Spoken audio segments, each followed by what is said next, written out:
Good evening. I'll call this meeting of the Salem City Council for Monday, January 9th, 2023 to order. And at this time, I would like to introduce City Attorney Dan Atchison to conduct the swearing in and oaths of office. And first, we'd like to call forward Municipal Court Judge Eleanor Beatty.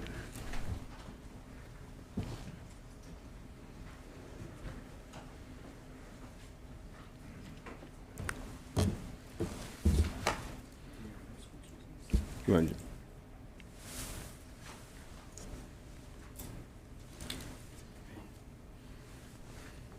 If you please repeat after me. I, Eleanor Beatty, I, Eleanor Beatty, do solemnly swear that I will support the Constitution of the United States, I will support the Constitution of the United States, the Constitution of the State of Oregon, the Constitution of the State of Oregon, and the Charter of the City of Salem, and the Charter of the City of Salem, and that I will faithfully and impartially discharge the duties of judge of the Municipal Court of the City of Salem according to the best of my ability. Congratulations.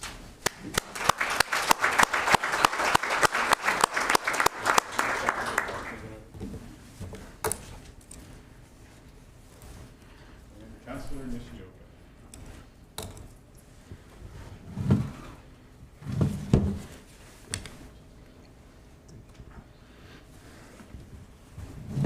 Please repeat after me. I, Linda Nishioka, I, Linda Nishioka, do solemnly affirm that I will support the Constitution and laws of the United States of America that I will support the Constitution and laws of the United States of America and of the State of Oregon and of the State of Oregon and the City Charter and ordinances of the City of Salem, and the City Charter and the ordinances of the City of Salem, and that I will, to to the best of my ability, the best of my ability, faithfully and lawfully, perform the duties of City Councilor for Salem the duties of City Councilor of Salem, the duties of City Councilor of Salem during my continuance therein. during the continuance therein. Thank you. Congratulations.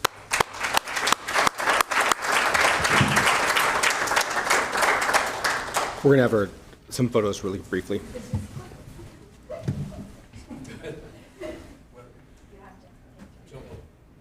Don't jump over it. Don't jump over.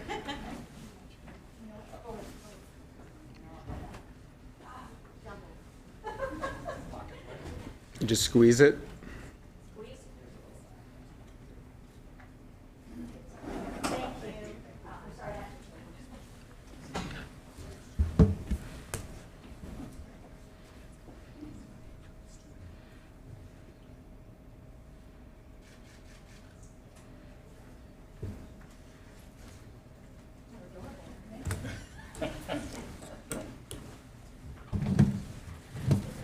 Please repeat after me. I, Deanna Gwyn, I, Deanna Gwyn, do solemnly swear and affirm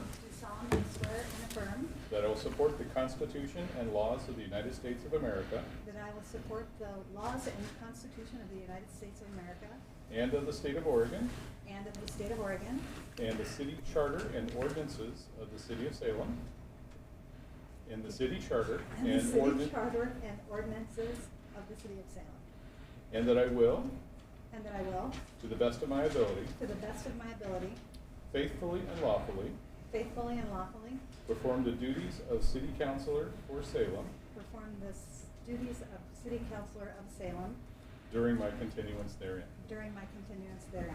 Congratulations.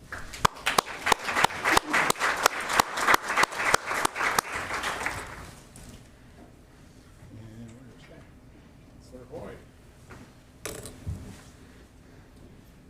Please repeat after me. I, Julie Hoy, I, Julie Hoy, do solemnly swear and affirm do solemnly swear and affirm that I will support the Constitution that I will support the Constitution and laws of the United States of America and laws of the United States of America and of the State of Oregon and of the State of Oregon and the City Charter and ordinances and the City Charter and ordinances of the City of Salem, of the City of Salem, and that I will, to the best of my ability, and that I will, to the best of my ability, faithfully and lawfully faithfully and lawfully perform the duties of City Councilor for Salem perform the duties of City Councilor for Salem during my continuance therein. during my continuance therein. Thank you.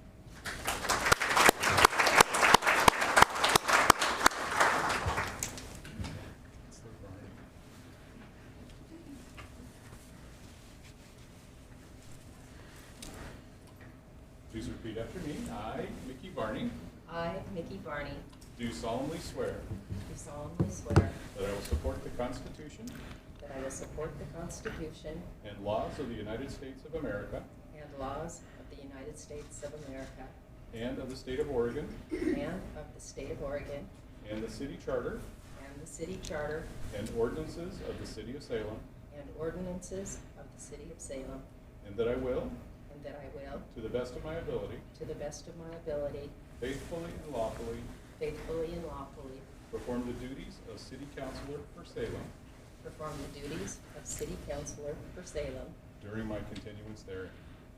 during my continuance therein.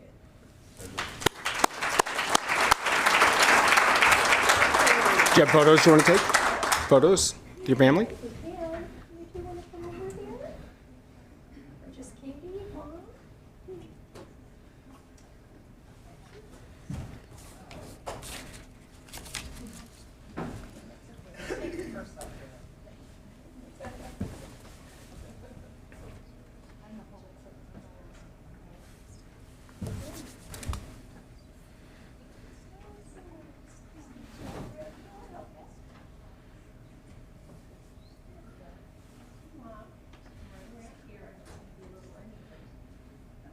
Watch the ramp. Wherever you'd like.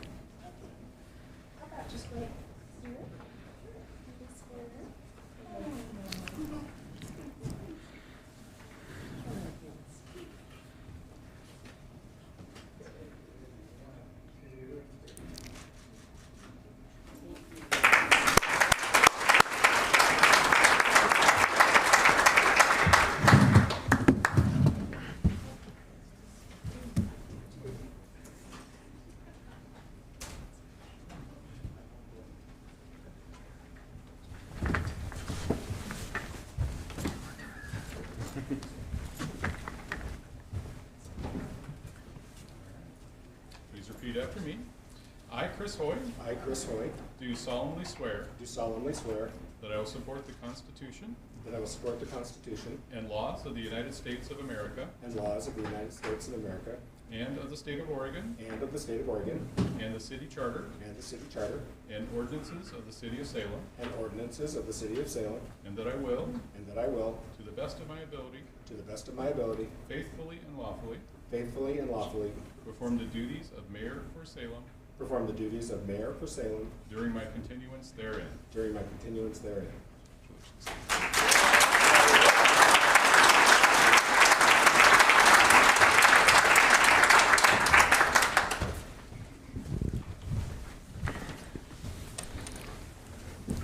Well, thank you everybody for being here on this really kind of important night. I mean, it's the first time we've been back together in almost 3 years in person. This is the first time that many of our counselors have been in chambers ever, and some just a couple of times. So this is going to be a new learning experience for a lot of us. Welcome to Councilor Gwyn for joining us. This is your first meeting. Congratulations. We're excited to work with you.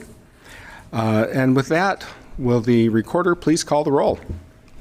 Councilor Stapleton. Here. Councilor Nishioka. Here. Councilor Phillips. Here. Councilor Gwyn. Here. Councilor Gonzalez. Here. Councilor Hoy. Here. Councilor Nordyke. Present. Councilor Varney. Here. Mayor Hoy. Here. And if you will all join me for the Pledge of Allegiance. I pledge allegiance to the flag of the United States of America and to the republic for which it stands, one nation, under God, indivisible, with liberty and justice for all. Thank you, everybody. Also, just so the audience is aware, we have a whole new audio system with the new types of mics, so we're going to be getting used to those tonight, so bear with us a little bit. And with that, we are on to, as we do every first meeting of the calendar year, election of a council president. Councilor Phillips, do you have a motion? Thank you, Mayor Hoy. I do. I move that we nominate Councilor Stapleton to be City Council President. Second. And then, Mayor Hoy, may I speak to it now, or? Are there any other nominations? Okay. Go ahead. Yeah, this is a great night. It's good to be back here in person. And once again, I am honored to nominate my colleague, Councilor Virginia Stapleton. Seeing her leadership over the last 2 years, it's just really been incredible to work with her. And really, she does the work. She shows up prepared and ready to lead. She's a dedicated advocate for her ward and all of Salem. I really credit her for her continued preparation, being ready, and really building relationships with staff, community members, and her fellow councilors. So I couldn't be more honored to nominate her, and I look forward to a very successful new term with her in leadership. Thank you, Councilor. Anybody else? Will the recorder call the roll? Councilor Stapleton. Aye. Councilor Nishioka. Aye. Councilor Phillips. Aye. Councilor Gwyn. Aye. Councilor Gonzalez. Aye. Councilor Hoy. Aye. Councilor Nordyke. Aye. Councilor Varney. Aye. Mayor Hoy. Aye. Motion passes. Congratulations.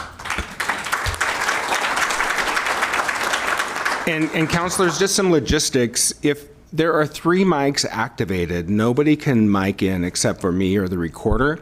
So if, as we're voting, you'll need to wait to push your button, because in that case, Councilor Gonzalez wasn't able to mic in because there were more than 3 people with their mics activated. So if you could be sure and turn your mic off when you're done, because the folks online won't be able to hear it all. So we'll get this figured out. It'll take us a minute. All right, Councilor Stapleton, are there any additions or deletions to the agenda? Not tonight. Thank you. So now it is time for council and city manager comments. Do we have any? Councilor Gonzalez. Gracias, muy buenas tardes. Welcome, Mayor Hoy. I wanted to remind everybody that Monday, January 16th, Martin Luther King's Day, the NAACP will be hosting an event right here at Laux Auditorium at 1 p.m. Invite everybody. I'll see you there. Thank you, Councilor. Councilor Nordyke. Thank you, Mr. Mayor, and bienvenidos a todos. Se habla español aquí. Thank you so much for being here. I'm so excited to welcome my new colleagues to council chambers. It's been a long time since I've been in here physically, like many of us, and I want to express my gratitude to the staff for making this possible. We're going to retain a hybrid option, and I'm grateful for that, because for some folks, 6 p.m. on a Monday night is a hard time to engage in the democratic process. For our caregivers, for persons for whom it can be a personal challenge to be here physically due to work or other obligations. So I hope that folks will continue to check in with us online and follow the simulcast in Spanish as well. I definitely want to echo my colleague, Councilor Gonzalez. Martin Luther King Day is an important day in this community.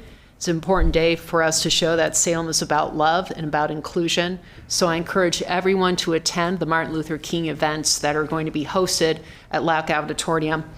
And I'm very grateful for our local Salem Kaiser NAACP chapter for making this possible in conjunction with our staff. I also want to report some exciting news for me personally, because it will impact the way I see hard work here in city government. As of January 3, you are looking at the new executive director of CASA of Marion County. CASA stands for Court Appointed Special Advocates, and advocates they are indeed. We advocate for children. We are there to protect children who are in the foster care system through no fault of their own. And I can't think of a more important kind of work for me to engage in. After 14 plus years at the Oregon Department of Justice, where I handled hundreds of ballot measure 11 cases, child molestation, rapes, robberies, murders, you name it, but it was the child abuse cases that stuck with me the most. So now I get to be in more of a proactive role where my incredible staff and our network of volunteers can reach children in need and offer the safety that they need in order to thrive. So this will impact my work on council to the extent that when I think of what we do on council, I will think on how it impacts the most vulnerable among us. And that includes our kids in the system. That includes persons experiencing homelessness. That includes our marginalized communities who traditionally have not had a seat at the table, and others who, for whatever reason, do not feel comfortable in these chambers. I encourage you to reach us and all of our counselors to be a voice and to let us know what you feel, what you want to see us accomplish. So I'm looking forward to working with you, Mayor Hoy. Thank you for your leadership, and looking forward to working with all my new colleagues. Happy New Year, one and all. Thank you, Councilor. Councilor Stapleton. Thank you so much. Thank you so much for electing me and giving me the opportunity to be your council president. Again, it's really an honor. I enjoy each one of you so much. I love working with you, and it's just an honor to kind of take that role and see what I can do to help in any way that I can. So thank you so much. I also wanted to thank staff and the facilitators of our council retreat, which we had this last weekend. It was really a wonderful time to all be in the same room together, which hadn't happened for me. Being on council for 2 years and never being in the same room with your fellow councilors all at one time was really, I'm seeing it as more impactful than I realized, having now been in the same room with all of you and had the chance to talk with you and learn about, we did some learning exercises about each other's communication style and talked about conflict resolution. And it was just really great to be with you all. And I felt like it really gave us a time to put some closure to the past and to look forward to the future, really, and be excited together. I'm just really excited about this council here and what we're going to be able to do together in the next 2 years. So thank you to staff, for Keith, for your leadership there and for getting that going for us, and for all my fellow councilors to put the time and come and be together. I also wanted to comment on one more thing. It's been weighing on me. This last December, we had a couple of pedestrian deaths really close together in the year and really right before a holiday. And of course, that's always horrible news, but it's especially hard when it happens at this time of year. And the thing is that we lost 17 people this past year on our roads in traffic-related deaths this past year. And so for me, that number is unacceptable. I can't shrug off the number. I can't accept that it's just the cost of living in a car-centric world. Over the past 2 years, I've been talking with staff about an idea of Salem becoming a Vision Zero city. And Vision Zero is a strategy to eliminate all traffic fatalities and severe injuries while increasing safe, healthy, equitable mobility for all. It was first implemented in Sweden in the 1990s, and since it has become, there's been lots of Vision Zero countries across Europe, and they've had really great success. And it's now gaining momentum in all the major cities here in America. So I believe that now is the right time to join this work. We have two really important and impactful things happening in the coming years. The first one is our transportation system plan update. And the other is, thanks to our voters, $157 million going from our bond to our transportation projects across the city. I strongly believe that these new investments need that Vision Zero idea at their core in order to improve safety across the system for all of the users. So I plan on bringing forward a motion at our next meeting and would be delighted to have each of you support me in the work that we hopefully can move forward as a Vision Zero city in the next year. So thank you for your time. Thank you, Councilor. Councilor Phillips. Thank you, Mayor Hoy, and thank you to all my other colleagues here tonight. Really, that's a great thing to champion in terms of increased public safety. Having cared for people in the emergency room who are wounded by traffic injuries is it's awful. And there really are ways to move the needle with changing your infrastructure based on the data that's been collected in other communities across the world. But tonight, I just want to speak on some kind of basic bread and butter stuff for City Council. Over the last month, give or take, we had the opportunity as members of council to partake in a couple tours led by city staff. I was able to join many of my colleagues on a tour of the Navigation Center, I believe last month. and it's moving along, and I think we're still hoping that it could be used by late February or early March in terms of providing shelter for community members right away as it's being finalized. So that was really encouraging to see. It's a much bigger space than I realized. I mean, I'd seen the numbers and reports, but it's really quite incredible to be there in person. And I think it may be able to provide shelter for up to 70 community members, give or take. So that was 75. So that was really encouraging to hear. The other tour we had, which I think almost all of us attended, split up into different groups, was the new like one-stop shop customer service center that's going to come online potentially by early summer of this year. It was quite good to see and hear about, and the new model. So I really, as it becomes available, I'd encourage the community members to stop by when that becomes available. So it was really good to attend, and I really enjoyed, and thanks staff for doing that.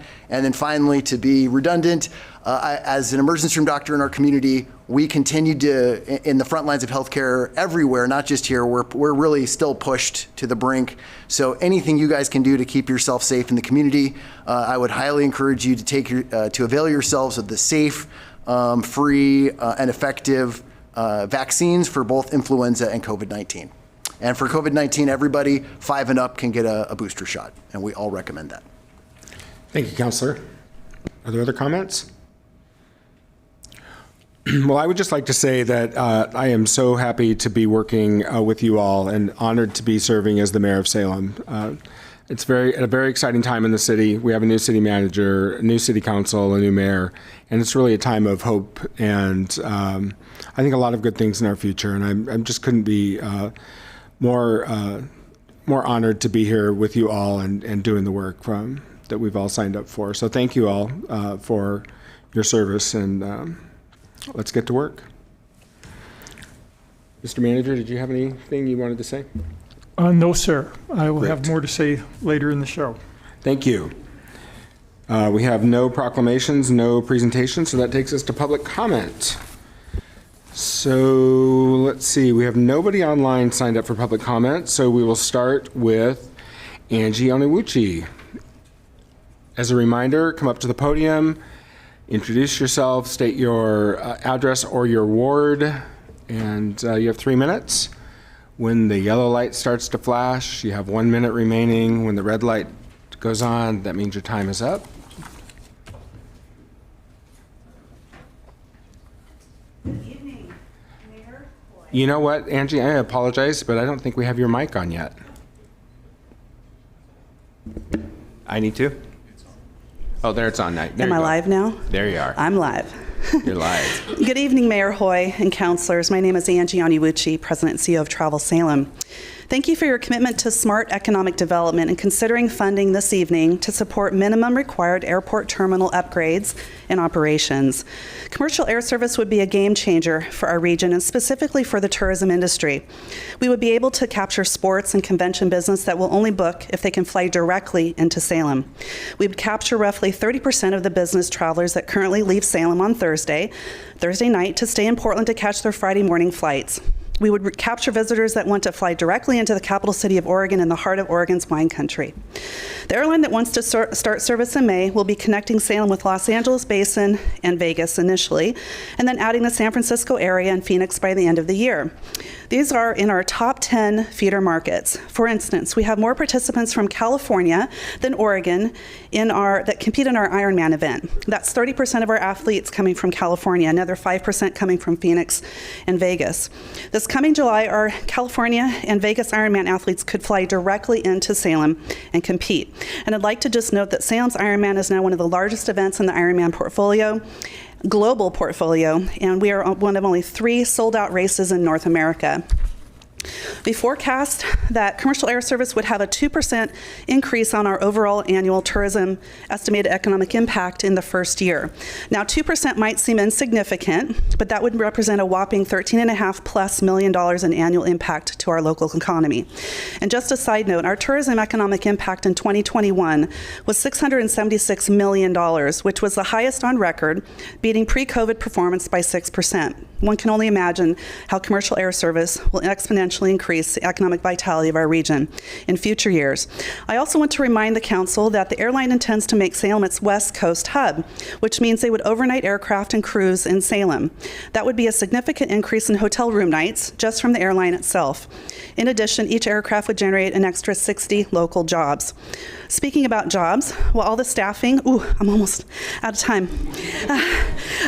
While all the staffing positions proposed for the airport are essential, there are 2 minimum required positions that the city urgently needs to staff: the airport security manager and the airport security specialist. I want to thank City Manager Keith Staley and staff for their hard work bringing this scope of work before you tonight. And I'd like to acknowledge the vision and leadership of Mayor Hoy and the City Council for seizing this opportunity and making it a priority. It takes strong leadership and collaboration to make big moves, to assess the full landscape and make choices to have the largest benefit to all in our community. And that is exactly what your action would do tonight. Commercial air service would support every ward, every neighbor, and provide local, direct, and affordable access to the globe. Our neighbors will be able to fly to see their relatives in Los Angeles. A local business owner will be able to go to Denver to close the deal. And another neighbor will be able to take their dream vacation to Paris. All that and more right here from Salem, Oregon. Thank you for your support. I'd be happy to answer any questions. Thank you. Are there any questions? Councilor Varney. Thank you very much. This is a little awkward since I'll just speak forward. Angie, thank you so much for being here. My question, one thing you didn't mention, is I wanted to know what the environmental impacts of bringing commercial air service to Salem will be. That's a great question, and a lot of people care about that, including myself. So I'm going to pull up some facts here just in case I need to reference them. So the great thing about commercial air service in general, as the carriers, you're talking about Delta, United, whoever, are at the forefront really in technology development in terms of environmentally friendly aircraft. The aircraft that we would be having here in Salem from the carrier that wants to come here would be a very efficient plane, efficiently fueled, lower overall emissions and all of that. So the industry itself is really trying to address those climate change issues from a larger standpoint. They're also using biofuels. Salem will be like one of the first airports to have charging stations here. So there are a lot of things that are happening to address that issue. The great thing about having commercial air service here in Salem, it would take roughly 100,000 cars off the road from folks that are traveling to PDX to fly out of PDX. Now, whether that number is 100,000 more or less, that's really kind of a little bit of irrelevant. To me, the bigger part is if somebody wants to travel and they want to fly, they're going to fly. I would much rather them stay here and not get on the road and drive all the way to PDX to do that. So we would have an impact in reducing those emissions by keeping folks here and off the road to Portland. Thank you. Angie, you mentioned something about affordable.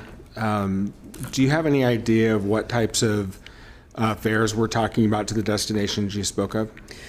I don't have exact numbers, so I'm going to forecast a little bit on what I've heard, but we're probably talking $69, $89 one way, so very affordable. And we're talking about ultra low-cost carriers. There's a lot of different ones on the market. They really are have a very different strategy in terms of how they deploy aircraft and how they serve markets in their territories. So they're different than like a Delta or a United, and they do want to create accessibility, and they do that through affordable rates as well. Thank you. Are there other questions? Councilor Nordyke. Thank you, Mr. Mayor, and thank you, Angie. I, too, wanted to follow up on the environmental impacts of bringing commercial service to Salem, and I believe you mentioned an estimate of 100,000 cars that would go to and from PDX, that go to and from PDX that would not need to if we had direct service here. How did you arrive at that conclusion? So we have a consultant. His name is Jack Penning. He's with Belair Aviation. He works with markets like Salem all across the country. He has about 80 clients right now. And so he does this all day long. And so he was the one that looked at our market, looked at the feasibility studies that we've done. We have a lot of data about folks that travel from Salem to fly out of Portland. A lot of data. We know where they go. We know where their top markets are. It happens to be LA area, Vegas, Phoenix, and San Francisco. So we have all of that data, and through that, he was able to ascertain through formulas and metrics that I don't have access to, but that's what his recommendation was. He thought conservatively 100,000 cars would be taken off the road. So, Mr. Mayor, may I ask a quick follow-up? Certainly. So how is it that you're able to tell what the top markets are? Can persons like Mr. Penning find out what the data is so that we know where folks want to travel to? Yes, we do actually have that data, and that's how we were able to target airlines with our pitches to start service here in Salem, because we know where folks from Salem are flying. So we know their purchase patterns, we get visa information, there's a lot of information available, and that's how we... I'm sorry, I'm definitely not the expert on that data. I just have can speak a little bit to the top line of it. But if you would like a little bit more of a deeper dive into it, I'm happy to give that information to council. Sure, I appreciate that. I think it's just helpful for me to understand, although nobody has a crystal ball, we can look at where people have traveled to in the past to help identify where we think they would travel again in the future. Is that the bottom line? Yeah. Thank you. Any other questions for Ms. Onowuchi? Thank you so much for coming down and speaking with us. Thank you for your time. Tom Huffert.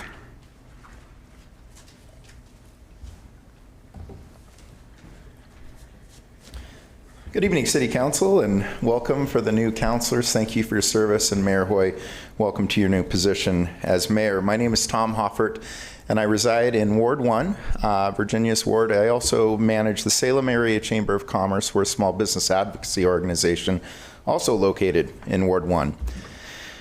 A quote, "Regional air service through small airports just like this one in Oregon State Capitol are crucial to our state's economy. I'm gratified to see these dollars going towards expanding regional air service in Salem and have more accessible options for travel in and out of the Mid-Willamette Valley. Investing in smaller airports like the Salem Airport lays the groundwork to continue to support our state's economic growth and tourism." That was penned on March 1st of this year by U.S. Senators Ron Wyden and Jeff Merkley. I'd like to thank Mayor Hoy for his leadership, and Councilor Nordyke specifically as well. They've put in some extra work to continue to bring this opportunity to the table and allow it to have its hearing in front of this elected body. We do appreciate the council's work because so far in federal grants, and we've successfully recruited an airline. We've secured $540,000 in new equipment with state-provided funding, thanks to former Representative Raquel Moore Green, and we've collected over $350,000 of private investment dollars in a fund to assist bringing commercial air service to the Mid-Valley. It's an exciting time. City Manager Staley has placed a top priority on getting you information you've requested that is a bare minimum, that is a prove-it budget to allow us to look at the needs of what TSA and the FAA would need to retrofit Salem's airport for commercial service. The staff team has been diligent and provide viable reports that encapsulate what those needs are, what the facility renovations would look like, and the dollars that would be intended there for McNary Field. Angie talked about tourism, economic impact, and job security. I'd like to talk about a fundamental thought of what communities, state capitals in our nation often look like. That is the ability for people to come in and out of our community. We have an incredible wine community around us. We have tourism. We have a lot of activity. And we are a city, and our voters just told you, they voted that we believe in the trajectory of this city. We believe that we are a city of growth and a strong economic foundation.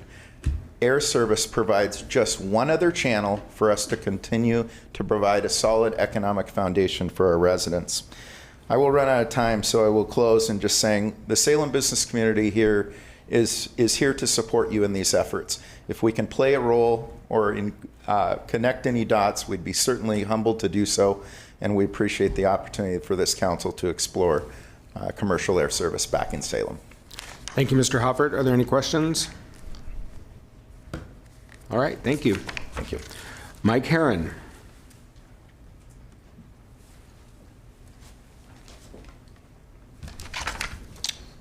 Good evening, Mayor Hoy, councilors, and city staff. My name is Mike Herron. I'm here on behalf of VIPS Industries located at 201 Liberty Street Southeast 97301. VIPS is the proud owner and operator of the Phoenix Inn South Salem, the Grand Hotel one block to the north of us, and also the soon to finally be reopened Bentley's Grill. VIPS also has the honor of managing one of the city's premier venues, the Salem Convention Center. We urge the council to adopt Resolution 2023-2 because commercial air service puts heads in beds. Heads in beds, that's hotel for people are staying with us. Heads in beds is good for VIPS. Heads in beds is great for the city.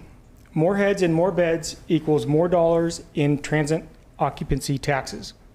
Resumption of commercial air service also eliminates a major objection to convention center staff as they travel the country selling Salem as the ideal destination for group and conference travel. Again, more heads and beds equals more TOT. Commercial air service is a positive game changer for the hospitality industry in Salem. Commercial air service says Salem is open for business. We encourage you to approve the resolution. Thank you very much. Thank you. Are there questions for Mr. Herron? Councilor Nordyke. Thank you, Mr. Mayor. Angie spoke earlier about the impact of business travelers who leave on a Thursday night or some other night earlier because they want to make sure they get to the PDX airport or other airport the next day. Can you speak to how that impacts services at your hotels?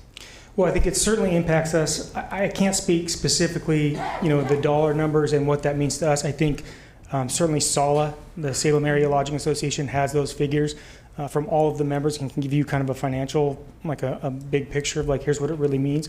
But it certainly has a big impact on our business. You can see, I work out of the Grand Hotel, and you see the garage empty out on Thursday night because everybody's trying to get to Portland because they don't want to have to deal with the traffic on a Friday. So, Are there any other questions? Thank you, Mr. Herron. Sarah Doimling.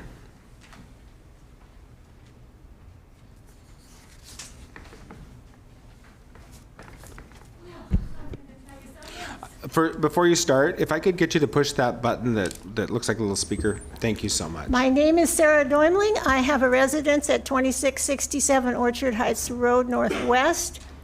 I have this sticker on, but I'm speaking very much for myself. Salem's my town. I care a lot about it, and I have a different view. Long time ago, I was told by a council person who's no longer here that she wished that we didn't always come to gripe, that we came to praise sometimes. So I would like to start with the fact that I think it's fantastic that you've all passed a climate action plan and that you've committed to working with and in the confines of that climate action plan as you go forward, planning for Salem's future. And the climate action plan's main component is a commitment to reducing GHG emissions, also climate change emissions, a commitment to a livable Salem for future generations. The lion's share of Salem's GHG emissions come from transportation, over 50%. In the meantime, the world, the U.S. government, the state of Oregon, today the Global Warming Department at Oregon State, and the city of Salem have all agreed on the urgency of combating climate change. I'm here to speak to the proposal to subsidize the reopening of the Salem airport to commercial air service.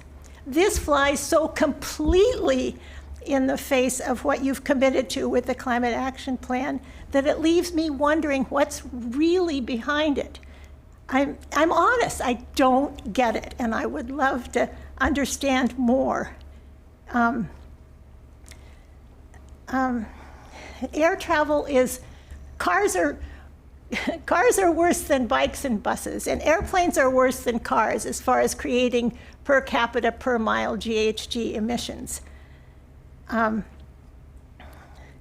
The citizens of Salem, if my memory serves me correctly, have listed things like homelessness, like public safety for everyone, like affordable housing, as important issues for Salem to work on in the future.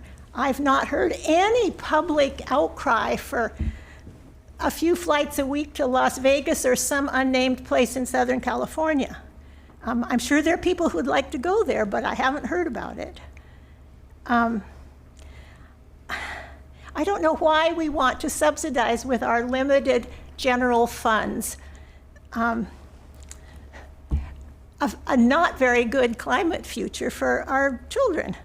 I urge you to think very hard about using the precious general funds for this project that I consider foolish. And there's been testimony submitted that gives a lot of details and numbers about economics and financial visions for something like this. We know that this kind of project has failed several times, and no one's convinced me that it isn't going to fail again. And this is me speaking. Why would we want to line someone's pockets who stands a chance to make a profit off this project, or to provide service to an elite few who can perfectly well afford a shuttle trip to PDX if they're disinclined to drive? If we really feel compelled to address this issue, for far fewer dollars, we could subsidize and/or improve the groomed shuttle service, which now goes 17 times a day to PDX. Sarah, I'm sorry, your time expired. There are more pressing issues than this one. Thank Please you. think about it. Thank you. Are there any questions for Ms. Doimling? All right. Chad Elliott.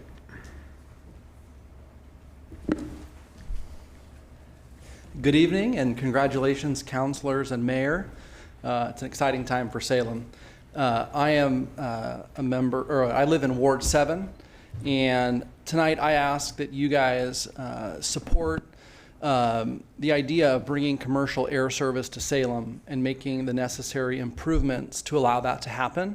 I think it would be good for the residents of Salem. I think it'd be good for business, and oddly enough, it'd be good for traffic, I think, in the region. So I would ask that you support that. Thank you. Are there any questions for Chad? All right. Thank you so much. Diane Chavez.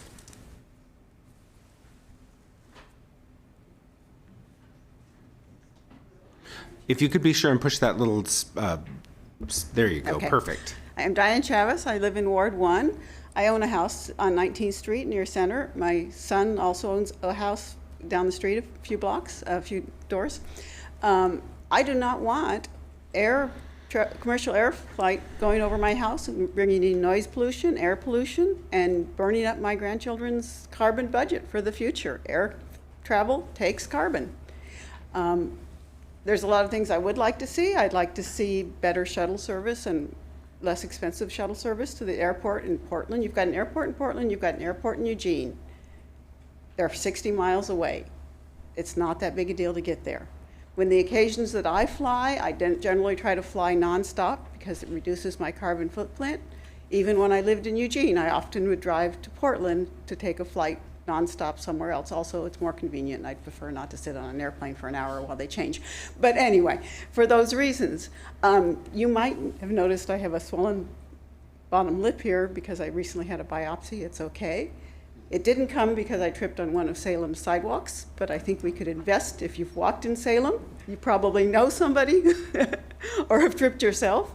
And I think what we need to do is invest in our bike paths, our sidewalks. I would like to be able to ride my bike with my grandkids to Riverfront Park and safely from 19th Street, but I won't do it with my grandchildren unless there's another adult present, because you have a picture of a bike painted in the middle of the road behind a line of diagonally parked cars, and that's just too terrifying for me with my grandchild.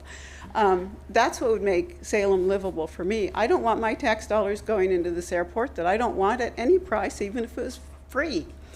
I would like to see the water pipe that brings water to my house replaced, since it's the original water pipe of probably 100 years old, and at least once a year we get brown water going into our house, and they come and they flush it out and they say, oh, don't worry about it, it's just rust because it's an old pipe.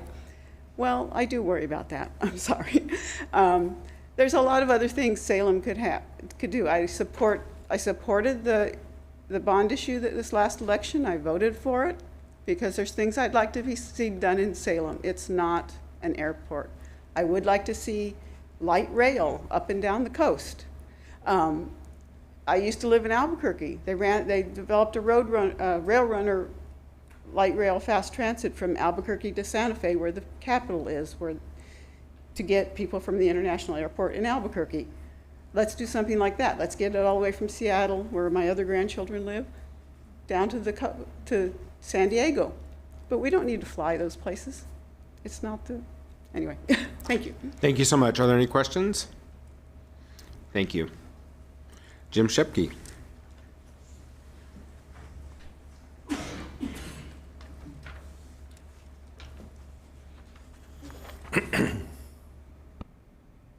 Sorry. Yeah, there you go.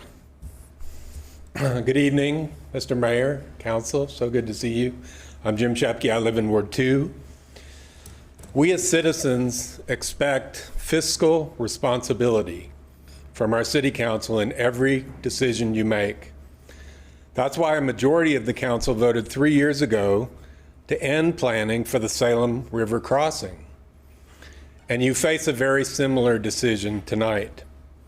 And in making this decision, you should give the highest consideration to what our chief financial officer, who's sitting over here, is telling you in the staff report for agenda item 5B. He writes, the total impact of the general fund 5-year forecast of this action and the continuing general fund subsidy is estimated to be $6.35 million. The general fund forecast without commercial air service or continuing current homeless programs anticipates depletion of the fund balance by the end of fiscal year 2026. He writes, every additional dollar spent reduces our flexibility for how, when, and the target for solving the ongoing structural deficit in the general fund. What he is saying, to put it in plain language for everyone here, is that our city is already forecast to be insolvent in 3 short years, and spending $6.35 million to subsidize flights to Las Vegas or who knows where will make the problem much worse.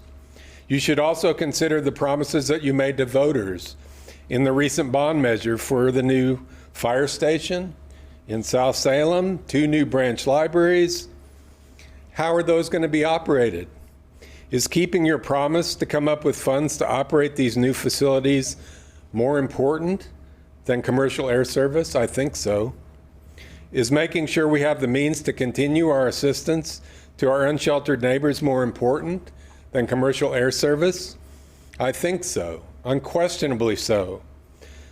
So I ask that when you get to item 5B tonight, that you will ask our chief financial officer to elaborate on his statement, and that you will have a full discussion of whether subsidizing commercial air service in Salem would be fiscally responsible.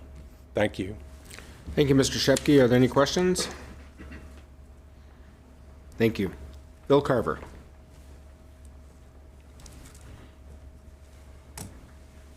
Hi, I'm Phil Carver. Hi, Mayor, many new council members. It's great to see you all. Thank you for your service. I'm Phil Carver. I'm co-coordinator of 350 Salem, a group dedicated to reducing greenhouse gas emissions.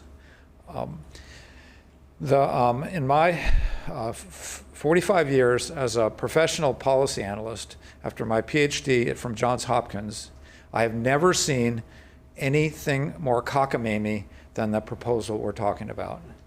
We have no airport name. We have this unnamed airline has not negotiated with city staff. The city staff says it may have 4 to 8 flights a week, but it's not confirmed by any airline. This is all hearsay. There's no guarantee that they'll stay after 2 years. There's no, and particularly a low-cost, newly established airline. The last airline that was going to provide this service went bankrupt during the process of trying to get into Salem. So this is an amazingly thin proposal, and there's all this statements about, I'm a professional economist, how it's going to boost the Salem economy. 4 to 8 flights a week to Las Vegas and some other southern cities is going to change the economy of Salem. The number of people who fly out of PDX is incredibly higher than that. And so if you want to reduce greenhouse gas emissions, then you would improve the shuttle service of people driving to the airport. That's the way to reduce the car emissions. The emissions from airlines are far greater than car emissions, more than double. And bus and train emissions are less than half of car emissions. And finally, the most important consideration is what economists call opportunity costs. What are you spending this, when you spend this money, what are you not going to be able to spend it on? You're subsidizing, at 4 flights a week, you're subsidizing each person $68 roughly. Instead, that money could be spent on all the things that people have talked about. This is a fiscally irresponsible act. This is not being fiscally conservative. It's being fiscally wild and crazy.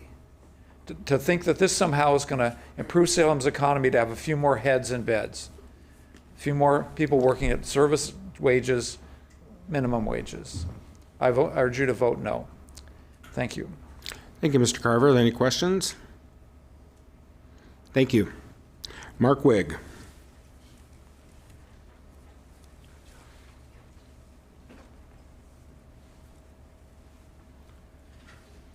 Good evening. I'm Mark Wigg. I live over on Fairmont Hill. Thank you, Councilor and Mayor, for your service. Seriously, really, thank you. This is a huge job and volunteer. And I ask that you please do not approve spending millions of dollars on this speculative drive to get commercial air service in Salem. The city is being asked to spend millions of general fund dollars to upgrade the airport when we do not have a contract with an airline to provide the service. These are general fund dollars that could be spent providing safe places for unsheltered people to live. People are dying on our streets because they are unsheltered. And we are proposing to spend millions of dollars so that wealthy people can fly to Salem to taste wine. The staff report is filled with optimistic projections of benefits and underestimates of costs, a bias that is expected from advocates. For example, the staff report says the parking lot will not need to be expanded, and we'll have a 70% of the occupancy the first year. That's 113 spaces. In the next paragraph, it says we expect to have the number of flights per year increase by 50%, and after that, the next year after that, it'll double in the third year, without having to increase the size of the parking lot. But doubling flights will mean that we need a parking lot of 226 cars. That will cost millions of more dollars. Not in the staff report. When the city begins negotiations, finally, with airlines to obtain service, the airlines are likely to demand additional things, such as expanding the terminal so passengers don't need to wait in line in the rain. The strategy for advocates is to get the city hooked on the idea with sunk costs before real negotiations begin. About 30% of the people in Salem have never been on a plane, and yet we're proposing this. Please don't approve this. Thank you, Mr. Wigg. Are there any questions? Thank you for coming down. Lori Doherty.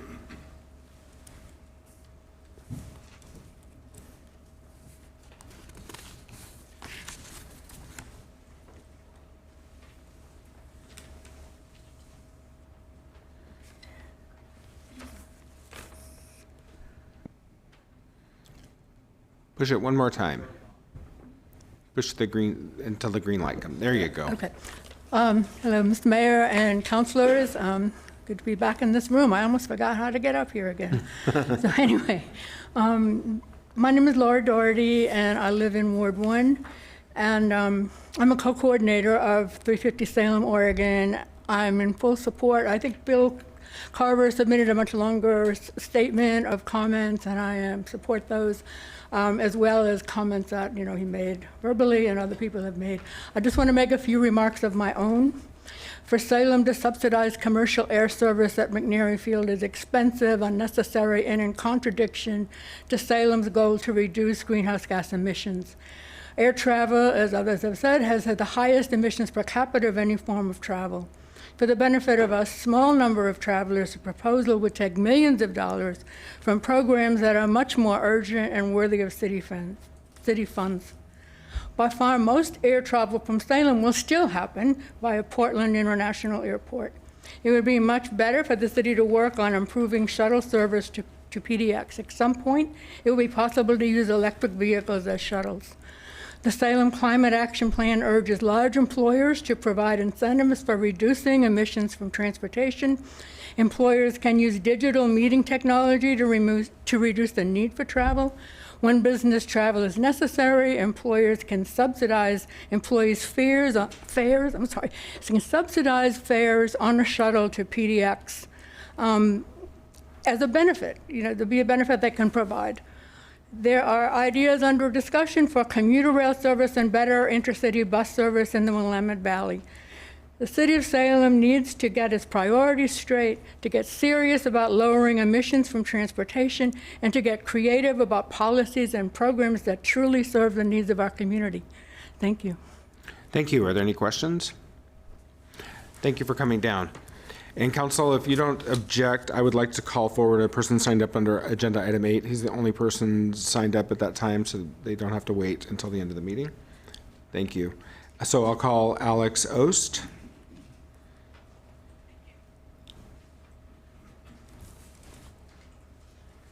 Be sure and hit that button there with the little speaker on it, please. Thank you. Hello, Mayor and council members. My name is Alex Ost, and I am in front of you today because I need help and guidance, and I do not know where to turn. My wife and I own A&J Lawn and Tree Service, LLC, here in Salem. Owning my own business was a long-time dream of mine. A lot of hard-earned hours and money has gone into our business. In fact, in order to save up enough money, I went to work in the oil fields of North Dakota for 3 years. Sometimes I would work upwards of 120 hours a week. It was super hard and dangerous work. Dangerous may be an understatement. I actually broke my leg and my ankle, nearly losing my leg.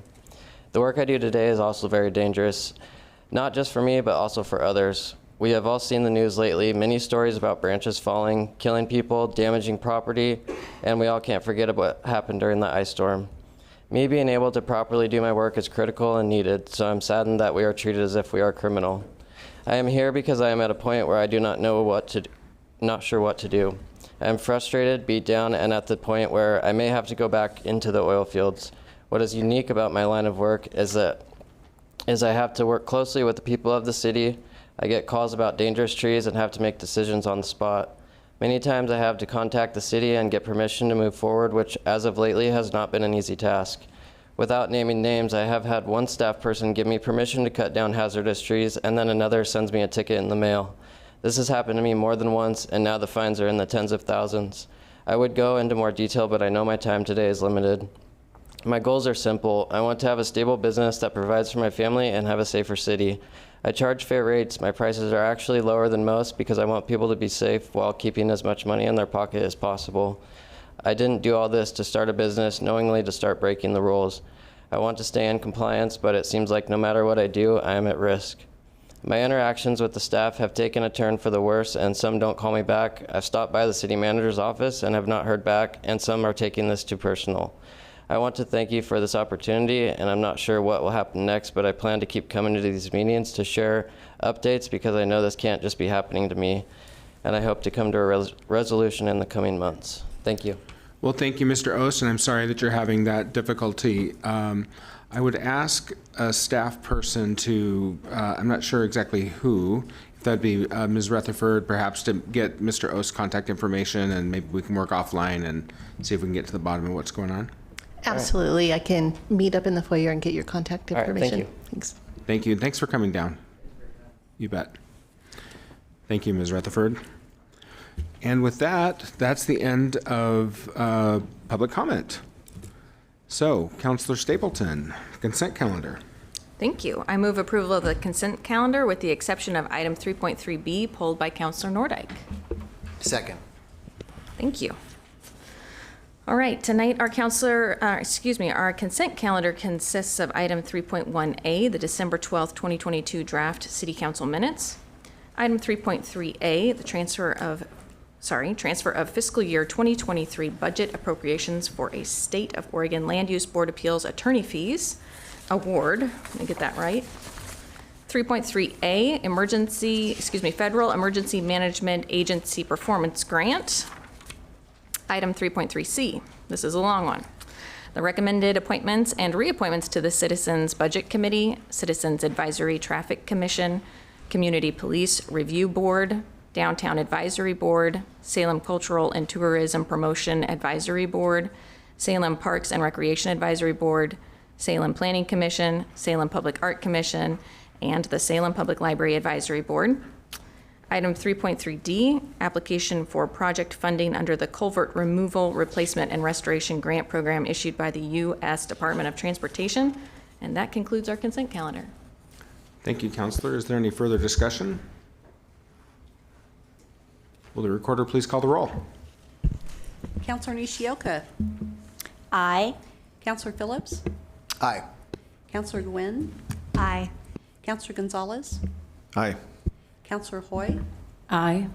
Councilor Nordyke. Aye. Councilor Varney. Aye. Councilor Stapleton. Aye. Mayor Hoy. Aye. Motion passes. There we go.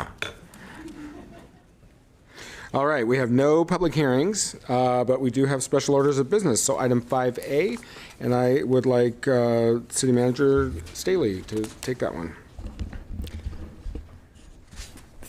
Thank you, Mr. Mayor, members of council. This feels really important tonight. This is a big decision for us. So I wrote some words down that I think might help get us started. I did want to say a few words to get us about how we got to this point. In Salem, we use the council manager form of government. We've been using that form of government for a long time.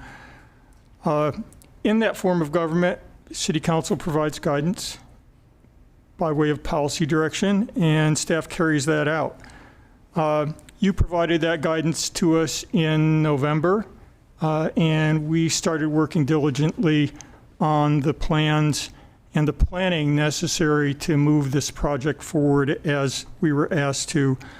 I want to acknowledge the work by the team that got us to this point. I asked Brian Martin to take the lead on this project. He, of course, had friends and help, and they are here this evening.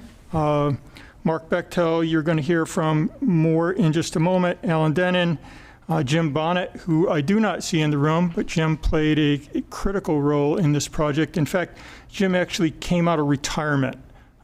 This project was so important. And of course, John Pascal and Kristen Rutherford also played key roles in moving this forward. I established an advisory group to help in this process, and thank you to them for participating and providing their feedback and direction in this very truncated and focused process. I noted back in November that the real challenge in this was not going to be the capital component, the construction, if you will. It was going to be in the operations, and that will prove out here in a few minutes as we get into this conversation. If council decides to move forward tonight, we will authorize the contractor to proceed with construction and order equipment and materials to implement the construction process starting tomorrow. Some of the equipment will take months for delivery, so it will be important for us to move forward immediately, and we are prepared to do that. We will also commence hiring staff finalize our plans and work with the TSA, FAA, and the commercial carrier to make all of this happen. Most decisions made in the city involve trade-offs, and this one is no different. Look at our comprehensive plan, and even our comprehensive plan is full of trade-offs and balancing, and that is why we have a city council, is to do the trade-offs and the balancing and analyze that and provide staff with the policy direction to move forward. Committing funds to this project means they won't be available for other projects. That is absolutely true. You can only spend money once. Right, Josh? Thank you. And there are many impacts and benefits of bringing commercial air service to our community, and it's council's role to understand and balance those factors and provide staff with the directions on how to proceed. I like to say that when the mission is clear, execution or delivery is easy. And you gave us clear direction in November, and this team is here to deliver what you asked for then. So we look forward to your further direction this evening, and we're here to serve and support your next steps in this project. So thank you. Thank you, Mr. Staley. And we're turning it over then to Mr. Bechtel. I see him up at the podium, so. We're going to have our first shared screen in the hybrid world. Let's see how that goes. What could possibly go wrong?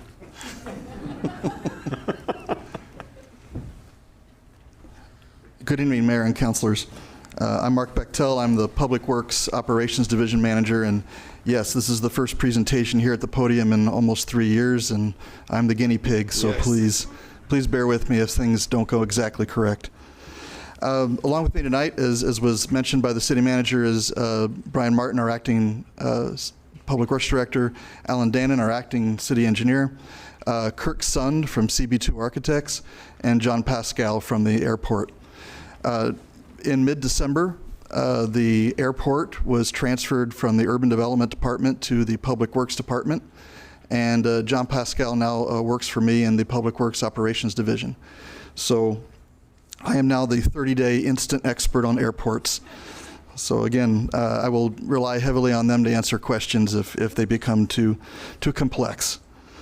But the issue we bring for you tonight, for your consideration, is to determine whether to move forward in making the Salem Airport ready to operate commercial passenger air service in 2023. And I provided each of you a copy of the slide presentation for your reference.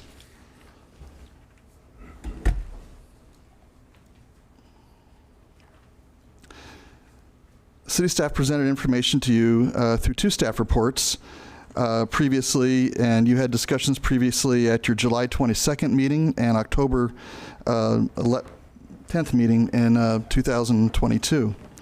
Since that time, staff has worked with CB2 Architects, Mead & Hunt, Aviation Consultants, Cedar Mill Construction, and with the Transportation Security Administration to develop a 30% design for capital construction improvements, cost estimates, and a timeline for bringing Salem Airport from its current Category 4 status to Category 1 status, capable and secure to operate commercial air passenger service. There are 5 steps needed to make the Salem Airport ready for commercial service. The first step is a city airline and city and community commitment. And you've heard the discussion about that already tonight. We do have an airline that has shown interest in operating commercial air service here in Salem, and they're ready to make a commitment. They're looking for the city to make its commitment tonight and moving forward with the actions necessary to ready the airport for commercial air passenger service. The next step, once that happens, if that's what the council action is tonight, the next step would be to sign an agreement with the airline.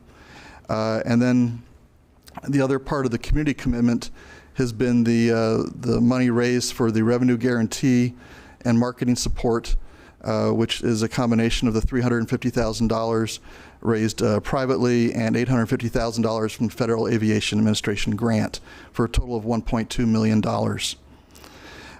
Then there's the capital construction improvements, which we'll talk about in just a minute. As City Manager Staley alluded to, one of the more complex portions of this process is to bring the airport into a status of secure and capable operations to become a Category 1 airport. And a Category 1 airport is no different than PDX, Eugene, Redmond, LAX. It's all the same level of security. Other actions that we need to take involve hiring additional city staff and approving the funding to move forward with this action. We have already purchased $323,000 worth of ground handling equipment, which is arriving. So that is the baggage tugs, the loading conveyors, the things that you see pull up to the plane when you fly. In the way of capital construction improvements, there are 7 categories of physical improvements that need to be made to the terminal building itself in order to meet building code and TSA requirements for flights carrying passengers in the 147 to 189 passenger range. If you look on the diagram here, the areas in green involve moving the airline ticket counters forward to make room for baggage handling and TSA baggage screening equipment. The areas, the little rectangles that are orange,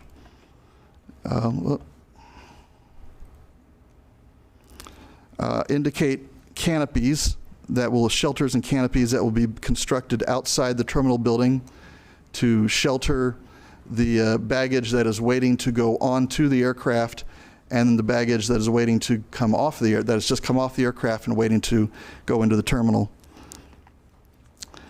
The purple area you see there in the main terminal area needs to be reinforced. The floors need to be reinforced to handle the weight of the TSA screening equipment for passengers and for the load of passengers waiting to board aircraft. The hatched area on that diagram are areas where we need to remove walls and install new walls to accommodate the passenger screening area. The pink areas, the little pink squares, are restrooms that need to be improved with partitions and hardware to bring them up to ADA compliant standards. You'll see 12 red dots on the diagram, and those indicate 12 doors that need to be replaced with upgraded security for TSA required dual authentication secure doors. And then you see a red line that goes around the outside of the terminal building facing the ramp. And those areas of the building, those windows have to be made secure and rendered inoperable. So those are the physical improvements that need to be made to the building. This also includes adding some data, running data links and cybersecurity facilities to the building as well.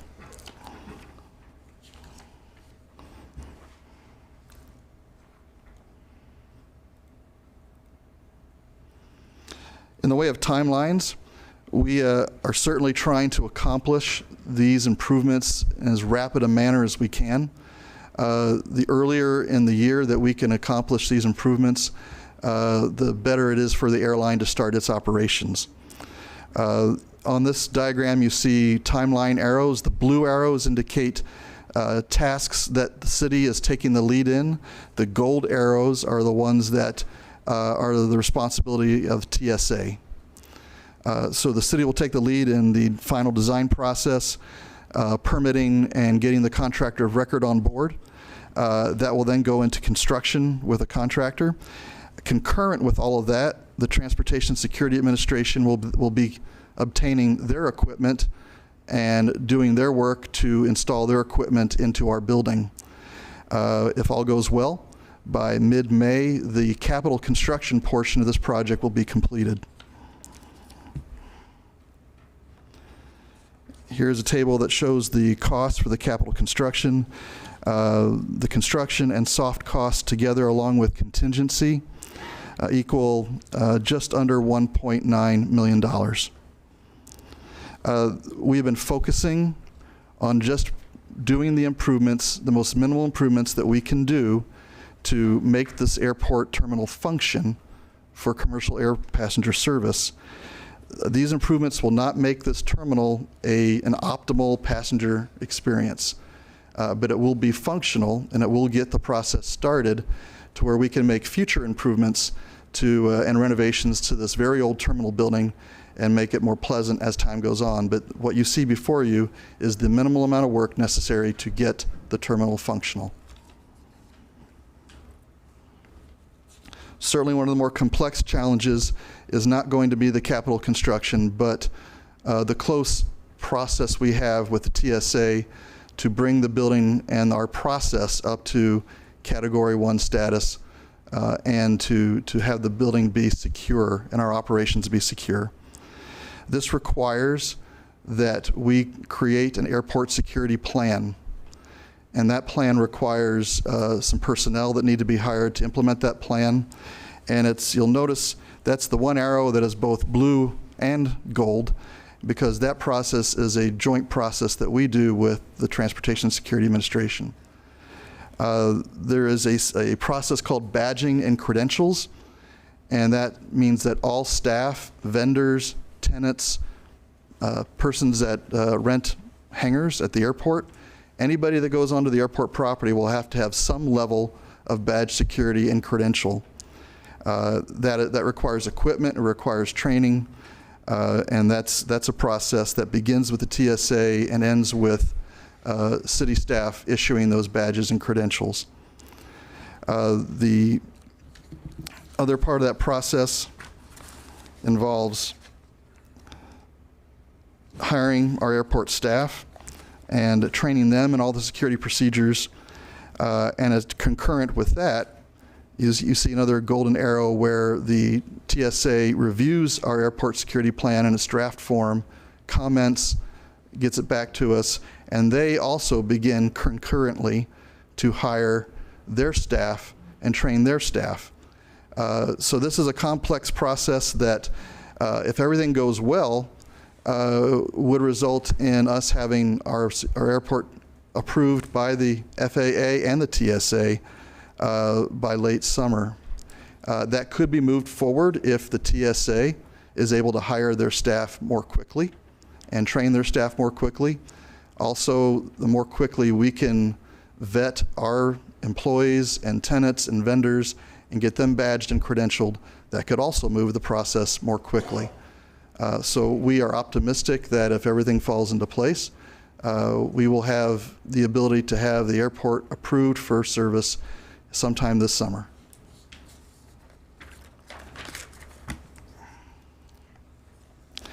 In the way of staffing, our airport is currently, we'll say, thinly staffed. It has an airport manager and 3.5 other employees that work, three maintenance operators and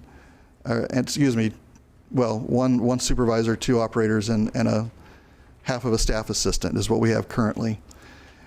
In order to operate an airport at a Category 1 level, we need to hire additional staff. 2 of the most important hires are the ones you see in the boxes off to the right of your screen. One is the airport security manager. That is a position that is required by the TSA. That person must also have a backup person, which would be the security specialist.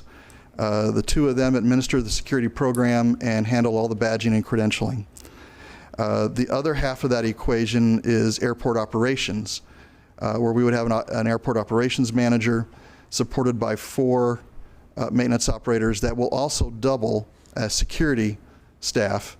We are looking to take advantage of the fact that we are not PDX. We do not have constant motion of flights in and out 24 hours a day. We can use the same staff with the frequency of flights that we will have to double up and be both on the ground security as well as maintenance operators. So we're looking for efficiency there in that area. We also are going to have a need to take the half-time position we have and make it a full-time position in the administrative function by having an administrative analyst.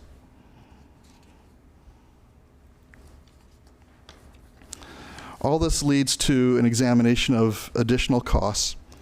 And this table shows the additional operational costs for the airport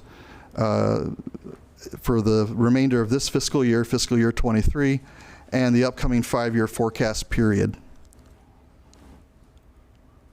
And that shows you what the total costs would be.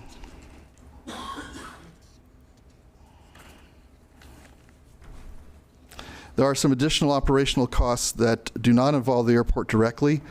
In order to meet TSA requirements, there is a certain amount of public safety services that need to be provided for the airport to function.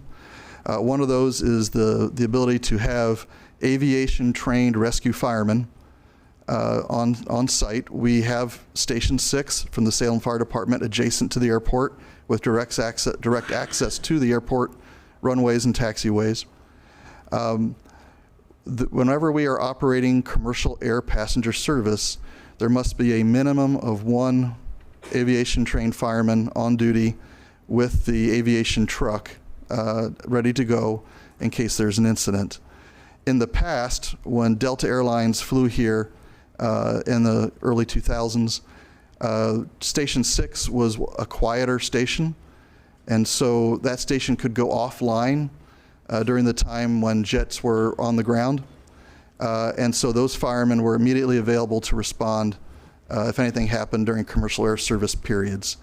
However, since then, Station 6 has become a very busy station and does not have the ability to go offline whenever there's a passenger jet on the ground. So, and they also can't just leave a fireman behind when they run 3 people to a truck. So in order to provide a trained aviation fireman at all times, you would need to hire an additional 3 firefighters to be aviation firemen. However, there is a catch to that. If the flight schedule of this new airline can be arranged in such a manner that it occurs during a 5-day, 40-hour work week, then we could hire just 1 firefighter instead of 3, because we only need that person when those operations are occurring. So it's really a matter of flight schedule. So that is a considerable savings if you look at the comparison between 3 firefighters and 1 firefighter. However, at this time, the request we're making is for the 3 firefighters because we do not know the flight schedule of the airline or how soon the number of flights would exceed that 40-hour week. But we want to make it aware to you that there is an option that could save money. Another requirement is that whenever the TSA operations are occurring, whenever the checkpoint is operating, we must provide a sworn law enforcement officer on site to detain and arrest if necessary. So that requires the addition of 1 police officer.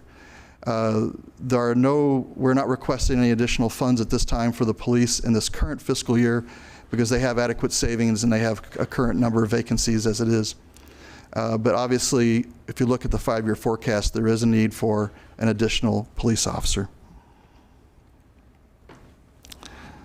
So overall, if you add up all of the operational costs for the airport and fire and police, and you compare that to our expected additional revenues from operating commercial air service, you see there is a shortfall.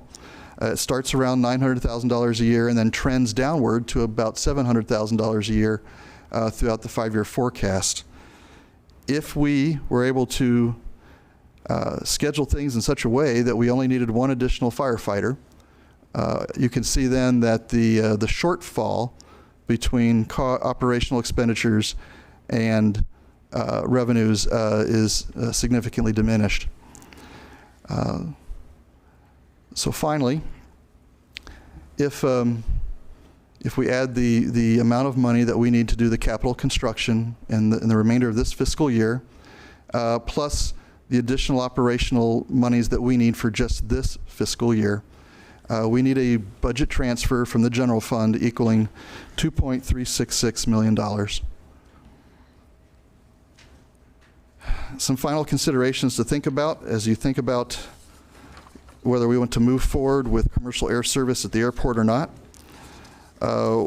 One of the things that all the timelines I've given you are optimistic timelines. They assume that everything comes together, goes well, and goes great, and we have no reason to believe that they wouldn't go well and go great. But the timelines we've given you are optimistic timelines.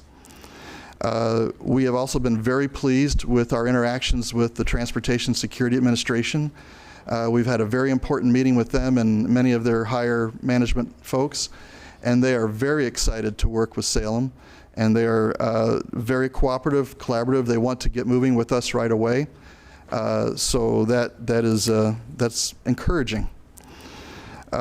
General funds will be required to augment the costs that go into operating commercial air passenger service. However, we believe that amount will decrease over time.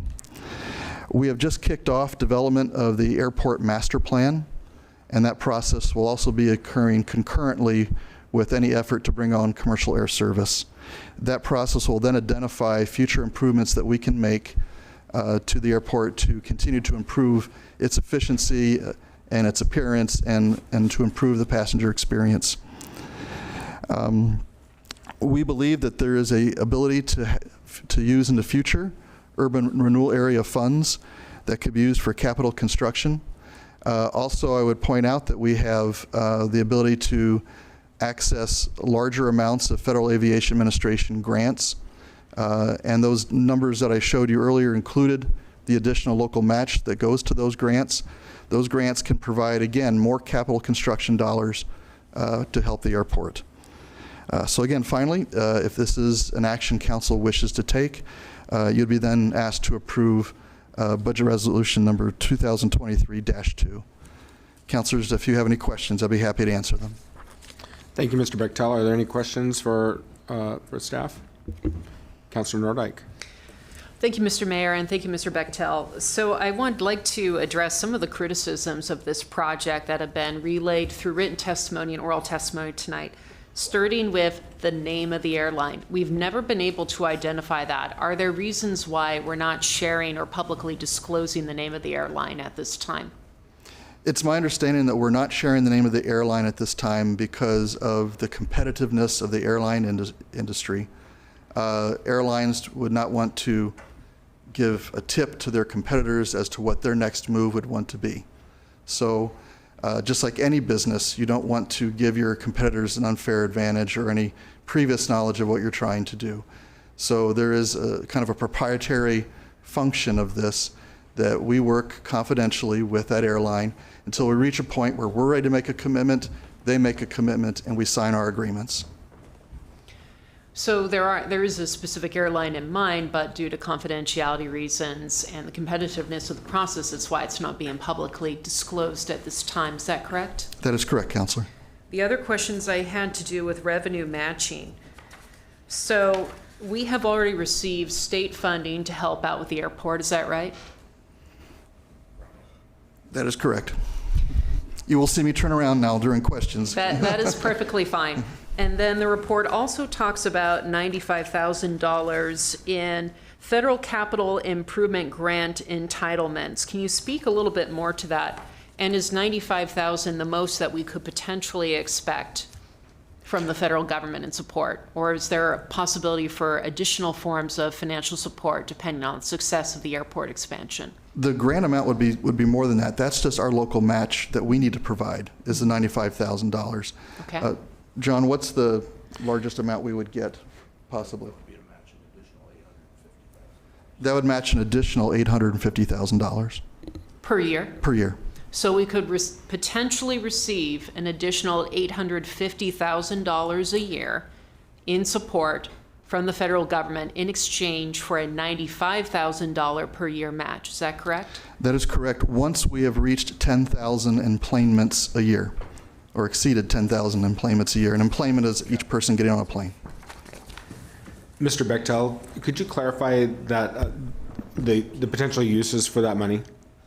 Those uses are capital construction only. Thank you. And the only other question I had to do was really more about the testimony that we've received. So we've received testimony in support of the airport from folks outside of Salem, like Turner, independence, and so on. Did the staff take the anticipated demand for airline service into consideration from residents outside the city of Salem in arriving at its budget projections? I'm going to defer that question to Kristen Rutherford, because that would have been work done under her efforts. Yes, the answer is yes, because what we're looking at is passengers based on the number of flights that are projected. Doesn't matter really where they're coming from. The airline is forecasting to operate a certain number of flights per week at a certain number of seating capacity, and so that's what we base our revenue projections on. Thank you, Councilor. Are there other questions? Councilor Stapleton. Thank you. Yeah, I'm really intrigued by this idea of an airline possibly being willing to accommodate us with their schedule in order so that we could afford the staff. I mean, that is a huge decrease in what would be an expense for us if we could get some collaboration. I have no idea how these relationships normally work. Is that something that they're willing to do, to take into consideration the needs that the city may have for their schedule? Or is that, something that's maybe outside of their normal behaviors? John, why don't you come up and answer that question? I think John's our airport manager, and he knows the relationships with airlines. Hi, good evening, Mayor and Council. John Pescal, Airport Manager. Typically is not something that we negotiate with the airlines. Typically, we try and accommodate whatever schedule they propose. It doesn't mean that we can't have those discussions and see if there's a way they can manage their schedule to assist the city in the early stages. I think as we talk about these ultra low-cost carriers being nimble and being able to add routes quickly, we want to be able to have that in mind too, so that if we start with one firefighter because we have a Monday through Friday type of a give, we're going to need to be able to pivot quickly to having more than that. But it is certainly something we can discuss with the airline. Great, thank you so much. You're welcome. Councilor Nishioka. Yes, thank you, Mayor. I think this question would be directed to Ms. Rutherford. I'm wondering if you can tell us a little bit more about the future urban renewal funds that would be available and how that would factor in. Absolutely. We are sorry, this doesn't slide very much. Excuse and me, actually, Brian. these new mics, Ms. Rutherford, you don't have to be that close. They're really pretty good at picking up. You don't have to have your mouth right to it like with the Not old like ones. the old days. All right. Right. Thank you. You're welcome. So the urban renewal amendment, we have already begun. It starts with modifying the legal description. So we are in that process right now. Then it will come forward to Council and the Urban Renewal Agency for action. Altogether, it's about a 4-month process. When that is completed, then we will be able to reimburse for costs incurred within the urban renewal boundary, the new amended urban renewal boundary. And as we amend this plan, we will be adding airport infrastructure as an eligible project, and we are also looking at using some of these funds potentially for a grant for a different type of business that's looking at co-locating and acquiring a hangar space, relocating from another airport to our airport. So altogether, we have around $2 million to go to a grant for this new business relocating to Salem and for the infrastructure improvements, needed for commercial air service. Thank you. Other questions? Councilor Phillips. This is basically a follow-up for Kristen Rutherford.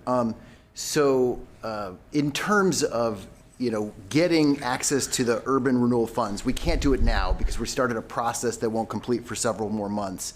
But can we, with any predictability, assume that we would be able to pay back the general fund some of the $2.3 million?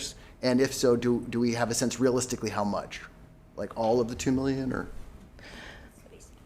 So the yes to being able to reimburse the general fund. The amount depends on how much council may or may not award in grant funds to this business that is relocating.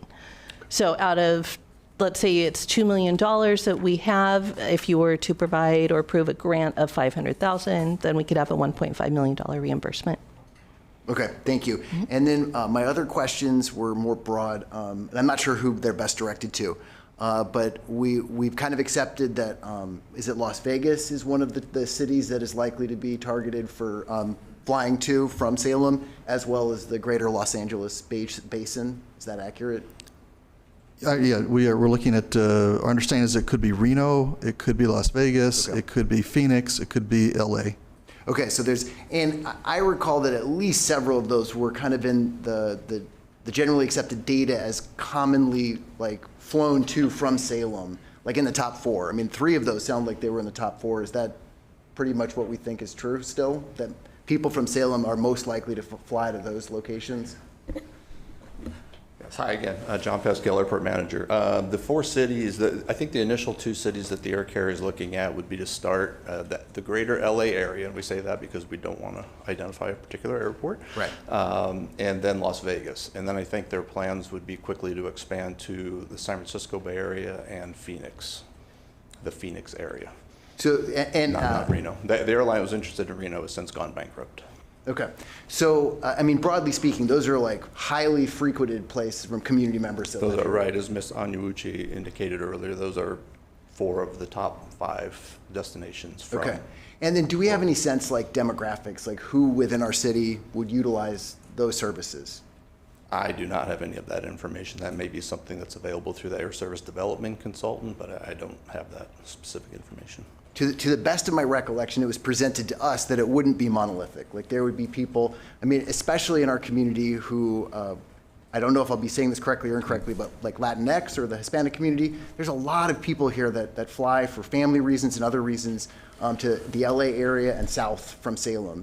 So I just, when I got the data from Travel Salem and others, I was impressed by the fact that this would be serving the diverse needs of our community.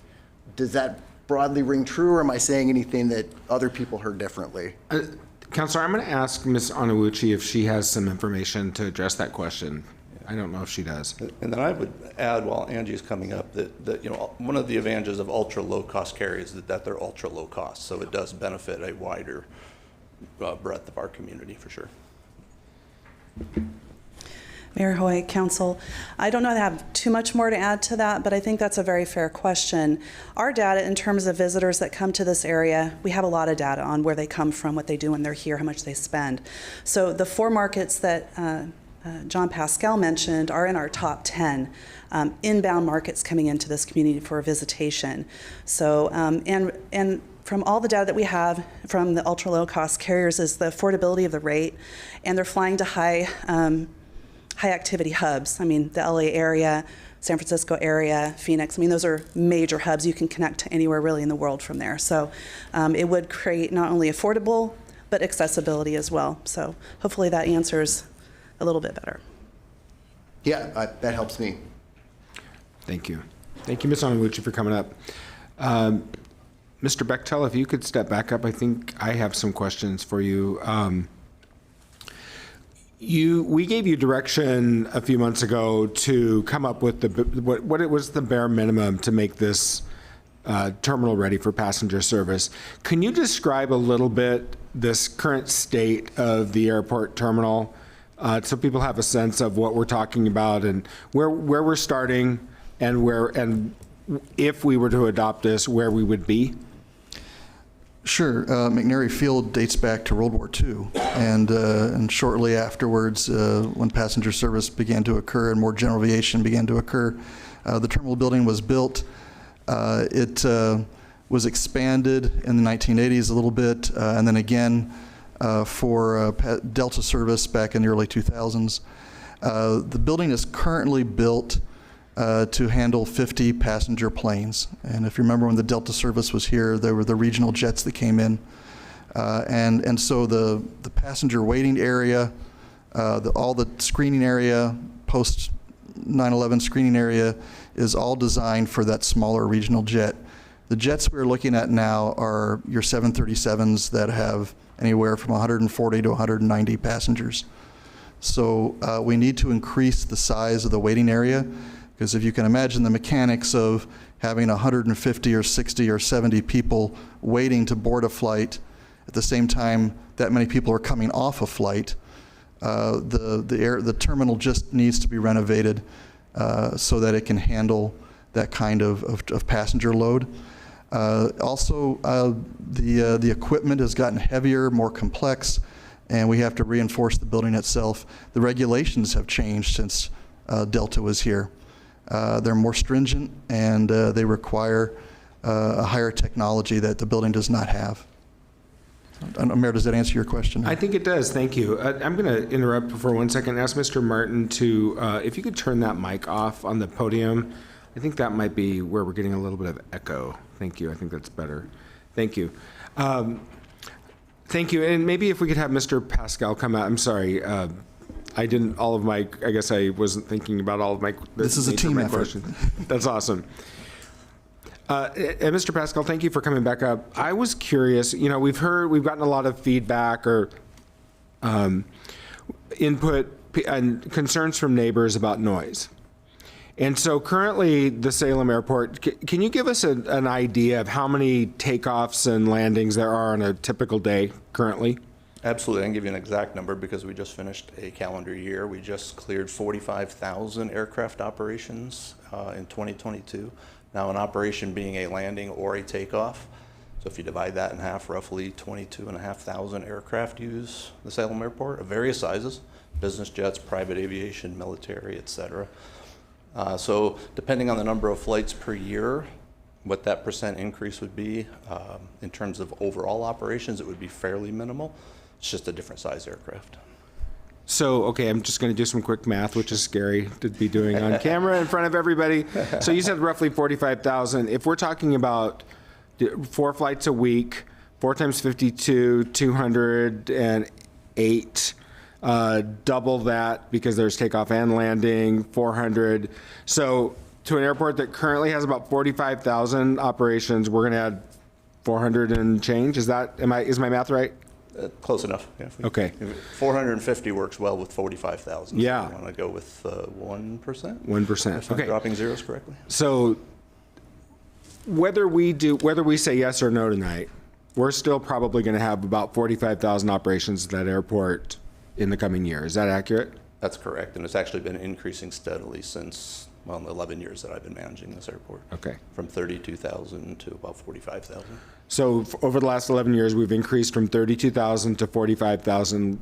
And how many commercial passenger air flights have been in existence in Salem during that time? In the 11 years I've been here, we haven't had any other than some charter service. We do Okay. occasionally get some charter aircraft for entertainers. So there's been a pretty significant increase without any passenger service. Correct. We're seeing an increase in business jet traffic and then a lot of folks moving to Oregon from other states and bringing their airplanes with them.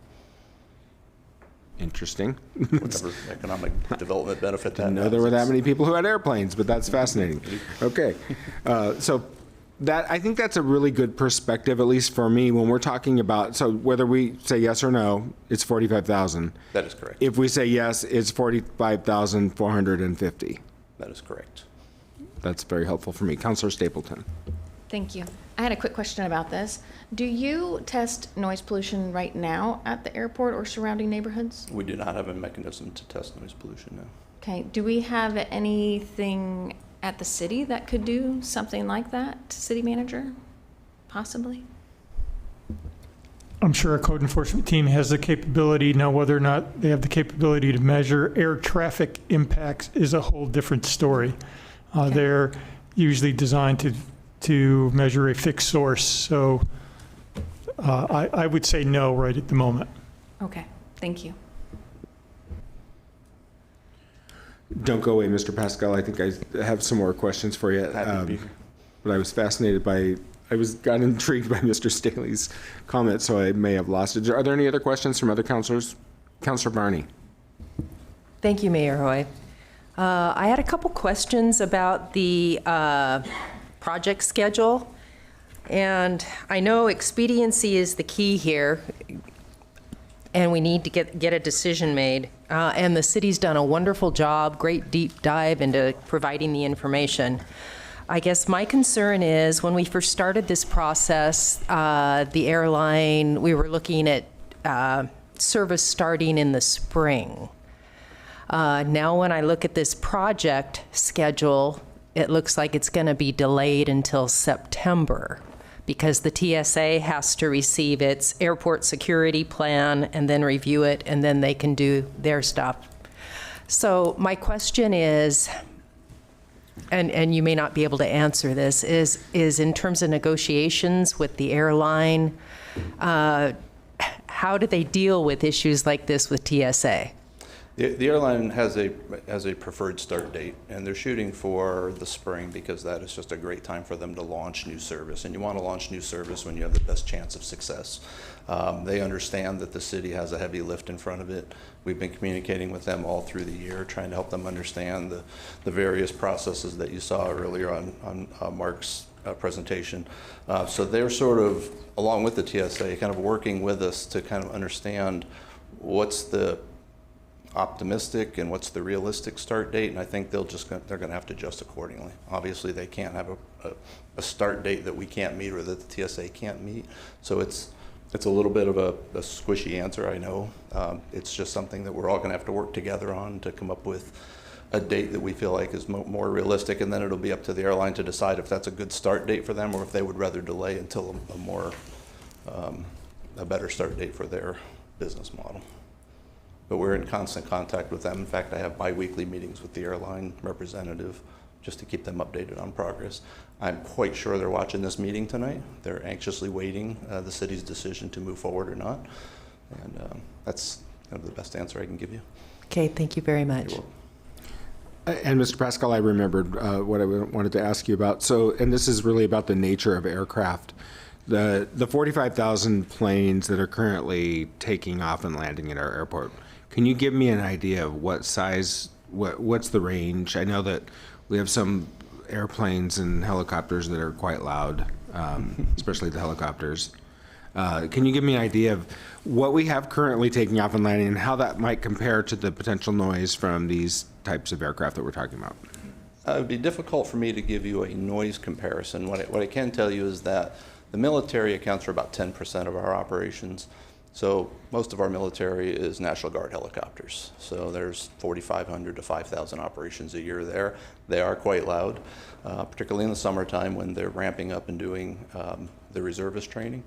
Of the remainder, I would estimate that about 80% are just privately owned single engine or twin engine aircraft. There are aerobatic aircraft based at our airport. They're very loud. They make quite a noise when they leave the airport, but we do have fly-friendly procedures in place, so they try and minimize noise as they cross neighborhoods. And then the remainder are a combination primarily of business jets, locally based, and then what we call transient business operations, so business jets that fly into the airport to do business here. Costco, Union Pacific Railroad, Caterpillar, companies like that fly in regularly.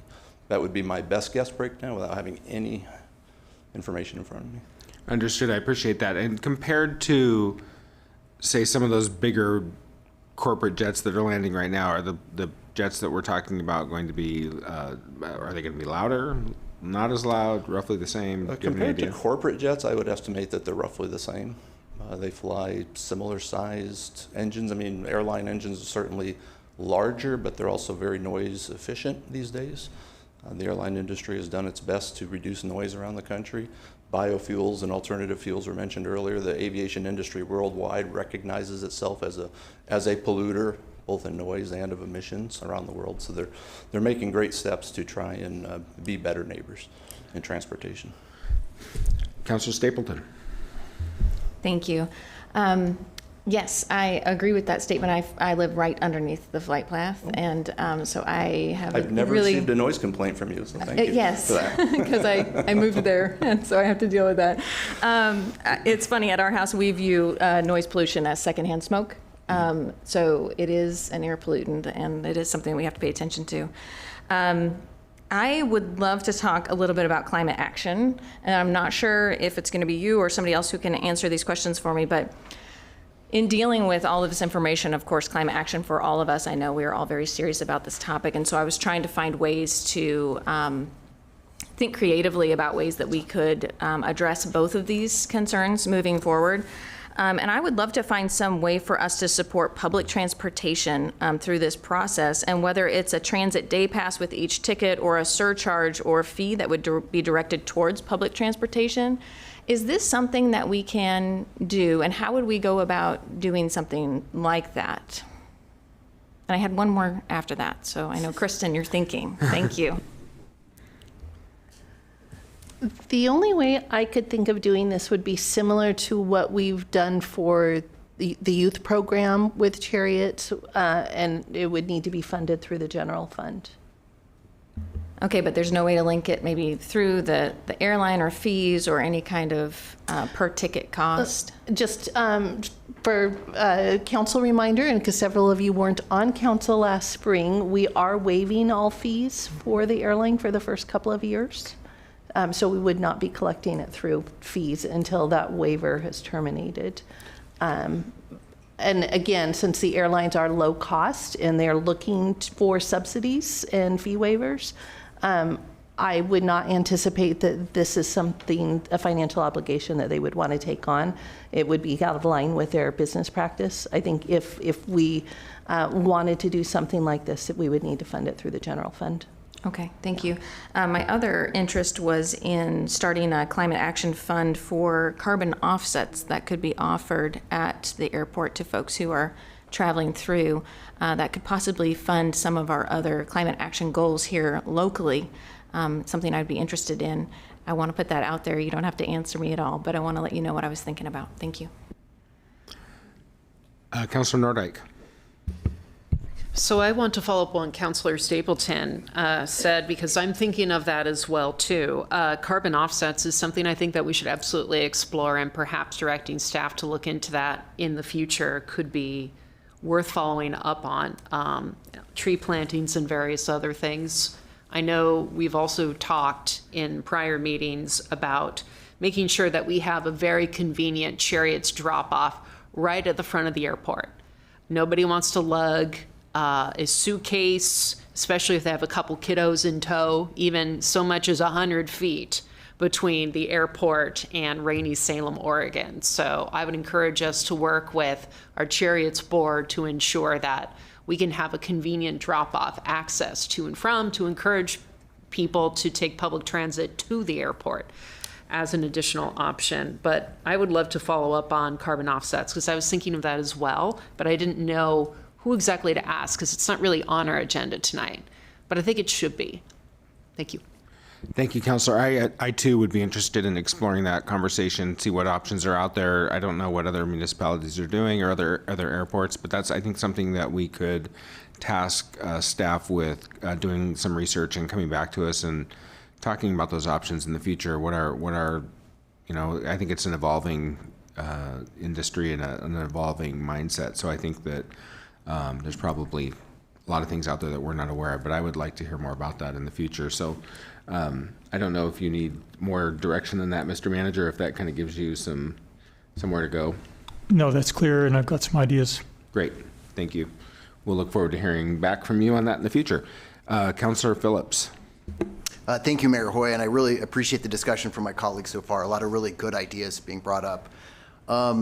This is probably like the same question a second time, but just maybe so I can make sure I'm grasping this correctly. As an emergency room doctor here in the Salem area, there are times where Salem can feel pretty remote, like in terms of when we had the ice storm and there was no power for most of us living here in Salem for several days or even weeks in a row.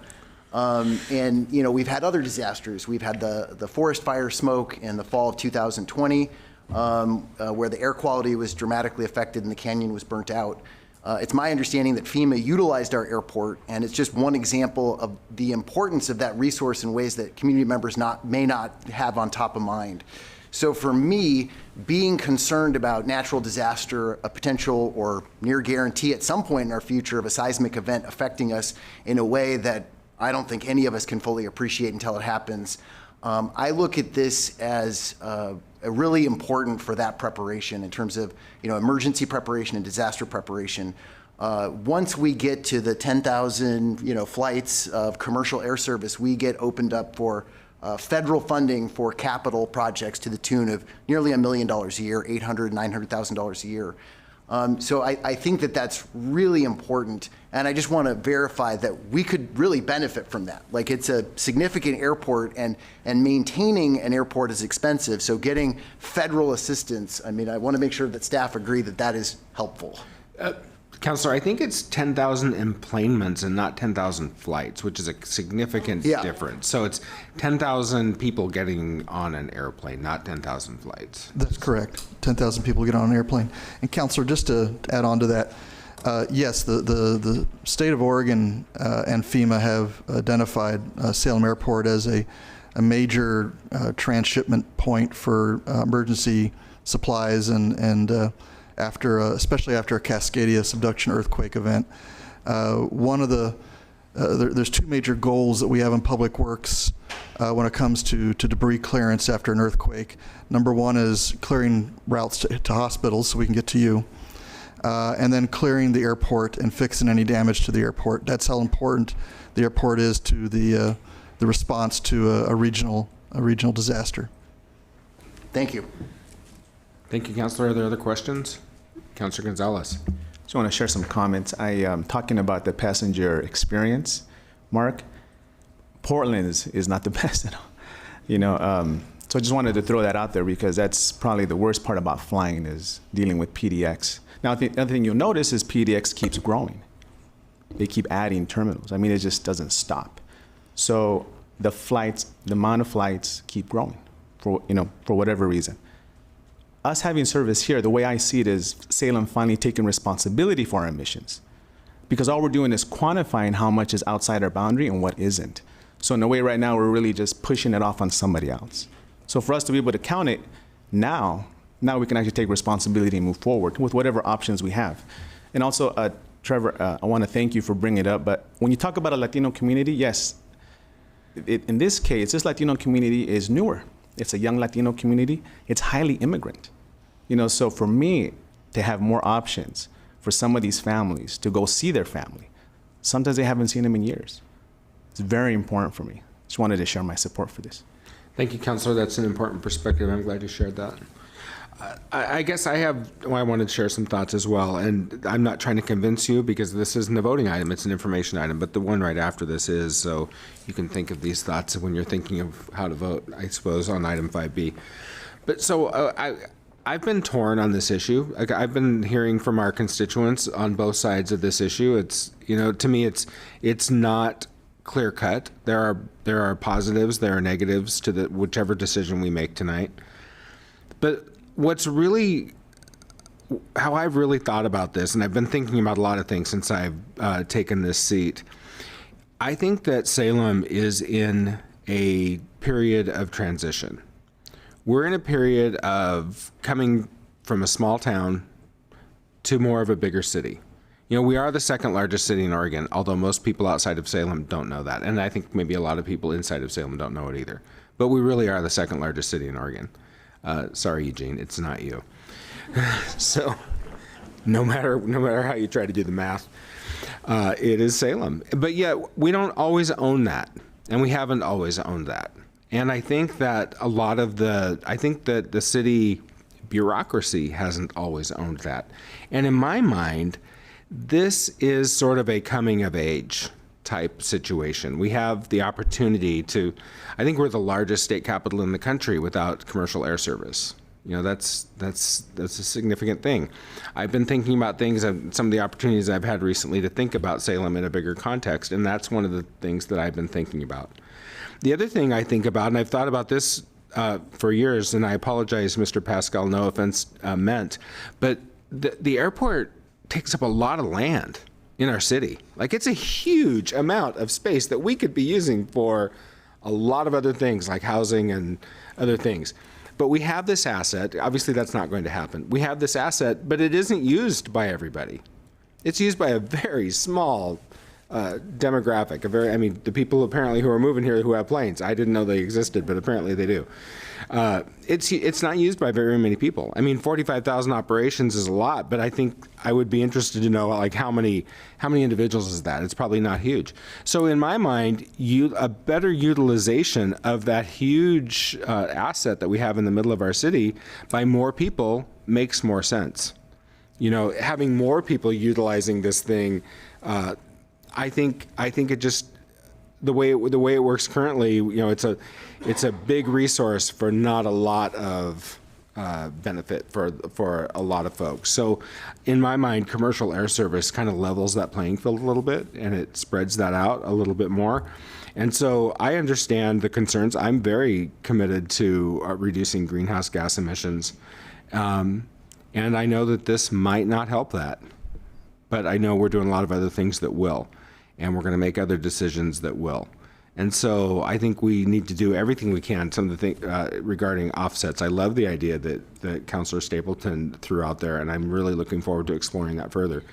But I think it's time for Salem to come of age, and I think that this is one more step getting us there. So those are my thoughts. So, and I know we're not in deliberations, but I just wanted to share that. Are there any other questions or comments for staff on this item? All right. Well, thank you, staff, for hearing us. Thank you for the direction that you've taken us based on our feedback a few months ago. I thank you for that very much. So now we're on to item 5B, and we need a motion on that one to get started. Councilor Nordyke, do you have a motion for us? I do, Mr. Mayor. I move to adopt resolution number 2023-2, authorizing a transfer of appropriations within the city's fiscal year 2023 budget for the cost of new airport-related staff and terminal improvement costs, and the addition of 9.0 FTE to accommodate commercial air service. Second. Councilor, to your motion. Thank you. So I have heard from everyone tonight, including the air service's toughest critics, and I want to continue hearing from those who oppose air service moving forward, because we need you at the table. We need those who are steadfastly dedicated to the environment to continue to show up and tell us how we can do everything we can to minimize the carbon footprint from moving forward with air service. And I also encourage folks that we heard from a variety of perspectives, because there's so many different assumptions. Some folks say, oh, well, I would never use air service, so therefore we don't need it. There are some folks who may have some very different points of view on whether there will be benefits to everyone in Salem or just a certain demographic. But in listening to all of those assumptions, I'm really struck by the fact that this will be a huge boon to our economy, to our entire region, to our diverse communities here, and that I see ways for us to accomplish this and help move our city into its next phase, as Mayor Hoy says. So what I want to really, again, emphasize to all of you who testified in opposition tonight, I hear you and I see you on this, and I want us to work together on that, whether it's through carbon offsets or perhaps setting up an advisory council in the future to continue to weigh in on the carbon impact of our airport. Perhaps there are other ways that we can offset it, through more solar, through more tree plantings, more ways to sequester carbon. I want us to come together at this table rather than be divided over the future of an airport. And I feel that we are ready for it after listening to the consultants that the city hired, the private consultants that other groups hired. I've listened very thoughtfully to everything here, but I, again, want to say to all of the naysayers this evening, I want you to continue to show up to the meetings and let us know how we can move forward with this, if we in fact do choose to move forward with it. How can we become a green airport? How can we ensure that low-income folks can take advantage of this airport and receive public transportation to and from? So for all these reasons, I will be voting yes in favor of this motion. Thank you, Councilor. Other comments? Councilor Nishioka. Thank you, Mayor Hoy. I agree with Vanessa. Councilor Nordyke, excuse me. I want to thank everyone that came to speak. It is not easy. It is intimidating to come. It's difficult to write thorough emails that people sent us with passion. And I too want to hear from those that are in opposition through whatever decision we make, because they are important, an important voice as well. And I also want to continue to hear from those that are for the airport to show us how helpful it's been if that's the decision that's made tonight. I also want to thank that I had not even thought about the emergency preparedness, and that is something I will have to say is I would be very grateful for, because right now, if Cascadia happened, we'd all be frantically trying to get to Redmond to try to fly out of that airport. So I think it would be lovely to have something that would provide us with resources that could come to us if a huge emergency happened. So that was very nice to hear. And I also appreciate the idea of any potential carbon offsets or things that can be done to help mitigate the climate. Thank you. Thank you, Councilor. Other comments? Councilor Varney. Thank you, Mayor Hoy. I too thank everyone for coming down and speaking, and the emails and the information, and I hope we can continue to work forward on this. I see the impacts of climate change on our anadromous fish every day since I work with fisheries and hatcheries and water, and I see the impacts. That was the biggest concern with me in regards to the thought of commercial air coming our direction. So I needed to set my mind at ease a little bit, and I don't remember when I came out to the airport, I had some questions about the wildlife hazard analysis, and at that time I also looked at some of the other information I could find about climate, and I learned that the Federal Aviation Administration put out a U.S. Aviation Actual Climate Action Plan in November of 2021. And it talks about a lot of the things that we have discussed. I haven't read the whole plan, but the main bullet points it hit at the introduction were the plan builds on individual and sector-wide commitments announced by the U.S. aviation industry and highlights specific actions and policy measures to foster innovation and drive change across the entire U.S. aviation sector. And then it has a few bullets, and the ones that are really key here were, number one, development of new, more efficient aircraft and engine technologies. Another one is production and use of sustainable aviation fuels. Another is electrification and potentially hydrogen as solutions for short-haul aviation, advancements in airport operations, and then something that was just recently brought up was the international initiatives such as airplane CO2 standard and the carbon offsetting and reduction scheme for international aviation. So I wanted to mention this. I mean, you look back on history and we are moving forward, and the Federal Aviation Administration is taking steps, recognizes this, and is putting things in place to help us move forward in a way that will still address our greenhouse gas emissions, et cetera. And so I wanted to share that with everyone. Thank you, Councilor. Are there other comments? Councilor Hoy. Thank you, Mr. Mayor. I just want to share that when I moved here 31 years ago, I didn't know anything about the Valley. And I was surprised to learn that my grandfather dreamed of living here. And he was born in Ireland and grew up in the Midwest. I didn't know why he would want to be here. And I think that what I've found is that the Valley is filled with gems and hidden gems. And I look forward to the opportunity to expose more people to these beautiful things that we have here, and to make our best effort to be conscientious about how we go about that. So, thank you. Thank you, Councilor. Other comments? Councilor Stapleton. Thank you so much. I just really want to thank all of the other folks here tonight because you all have brought so many different life experiences and expertise to this and points of view and perspectives that are meaningful. And they really help me make these tough decisions. I know when I was talking with some new counselors this weekend, I said, I'm going to be relying on you guys in this conversation to share your experiences and your points of view to help me feel comfortable moving forward as a team. And so just thank you for each sharing your thoughts on this. I will say I agree with Councilor Hoy in your comments. It was a really tough decision to come to. Sorry. It's okay. Mayor Hoy. It's okay. Lordy. It was really hard to come to this decision. There's so many different things that I'm really passionate about, one of those being climate change.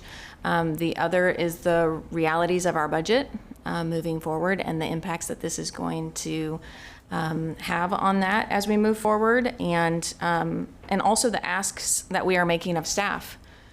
Those are three huge weights for me to carry when I come into this conversation, and so I wanted to share with everybody, the public here and my fellow counselors, that this has been something that has been really weighing on me, and I've been trying to think very long and hard about it. During this time, I also took a moment to look back over the past 2 years and really account for what we've done so far.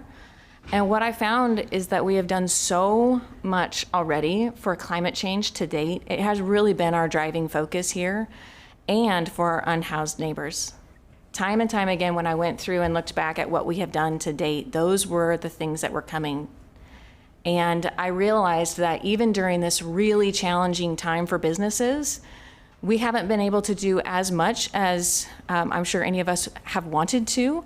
We've been able to do little things here and there, but I see this as really an investment in our businesses, our local businesses, to really inject life into them and to really project a future growth that we all dream of and want for our area.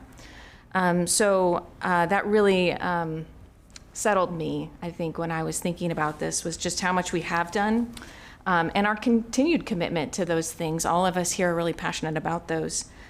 I do know that the budget is something that we are all going to have to really laser focus on in the next coming months, and I know that my colleagues are as dedicated as I am to finding solutions.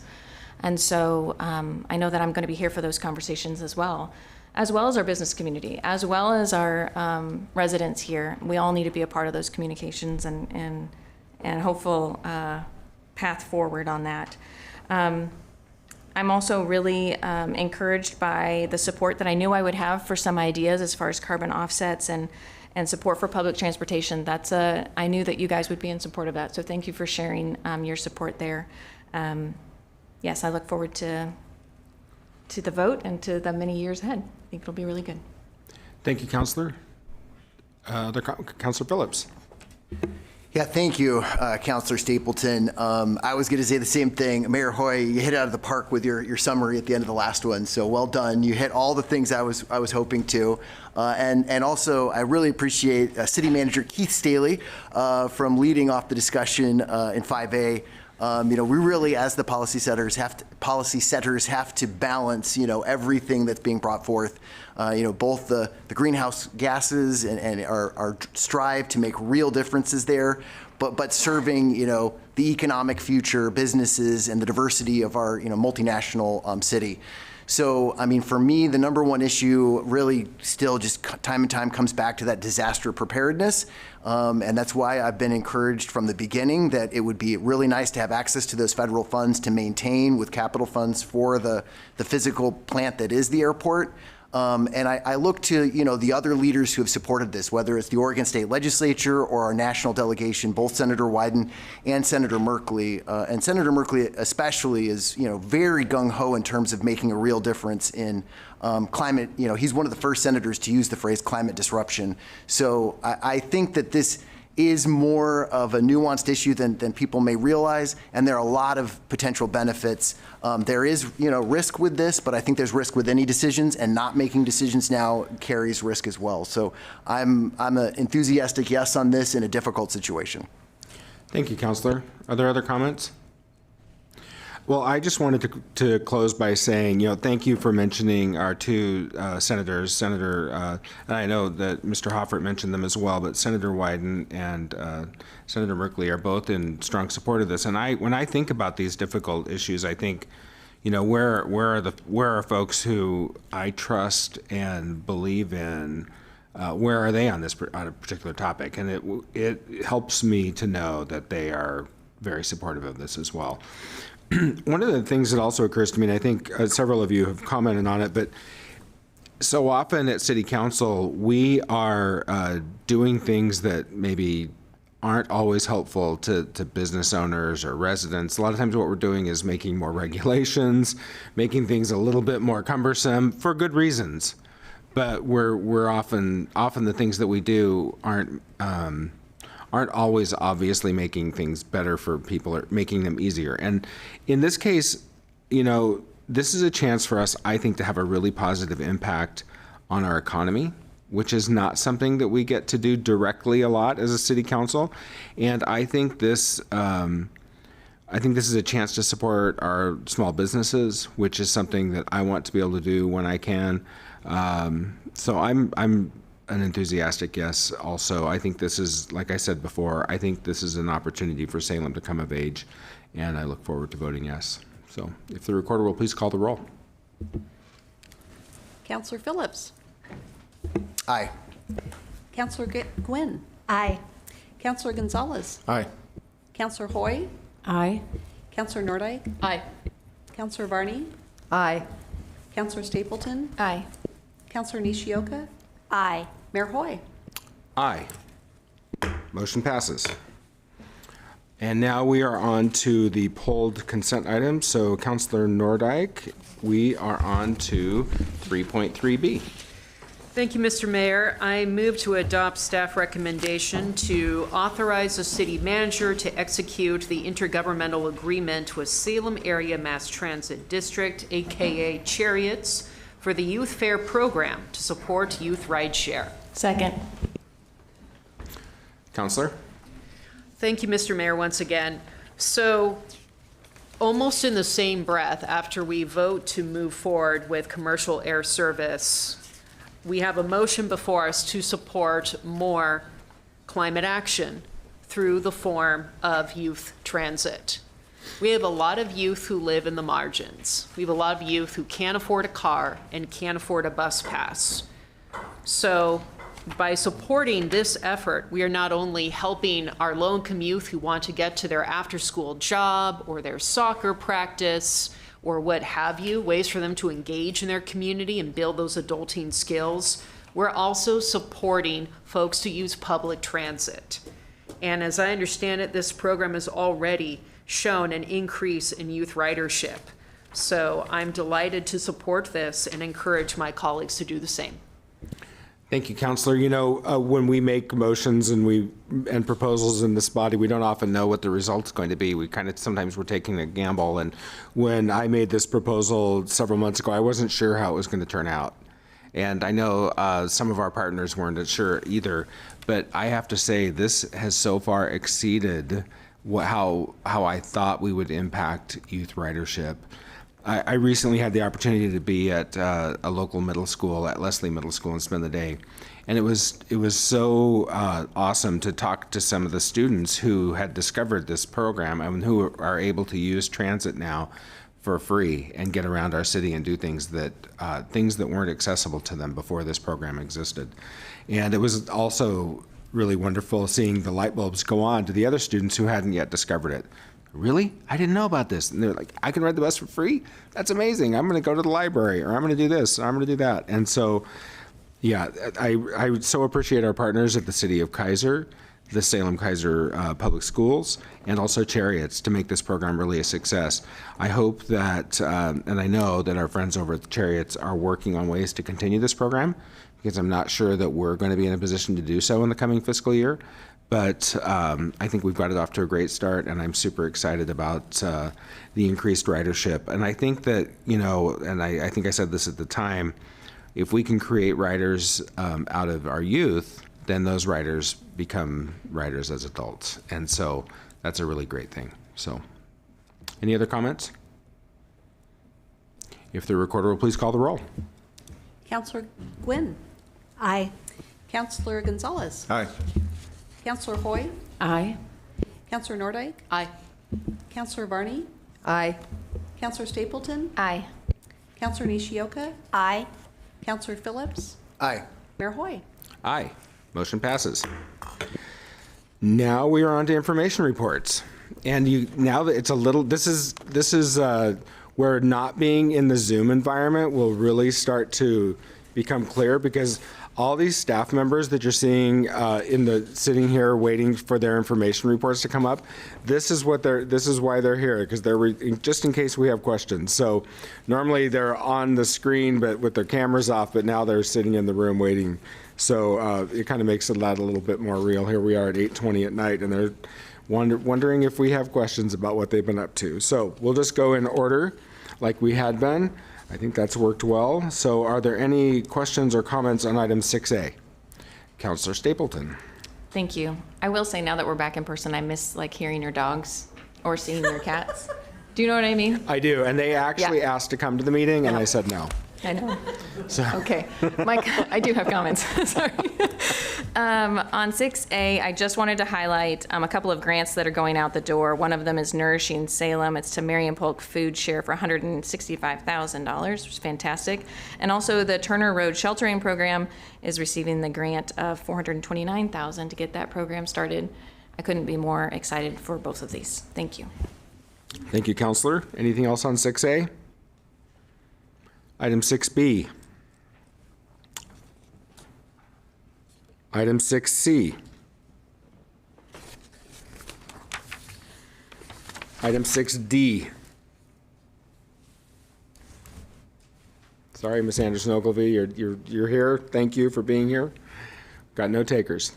All right, on to first readings. Item 7.1A.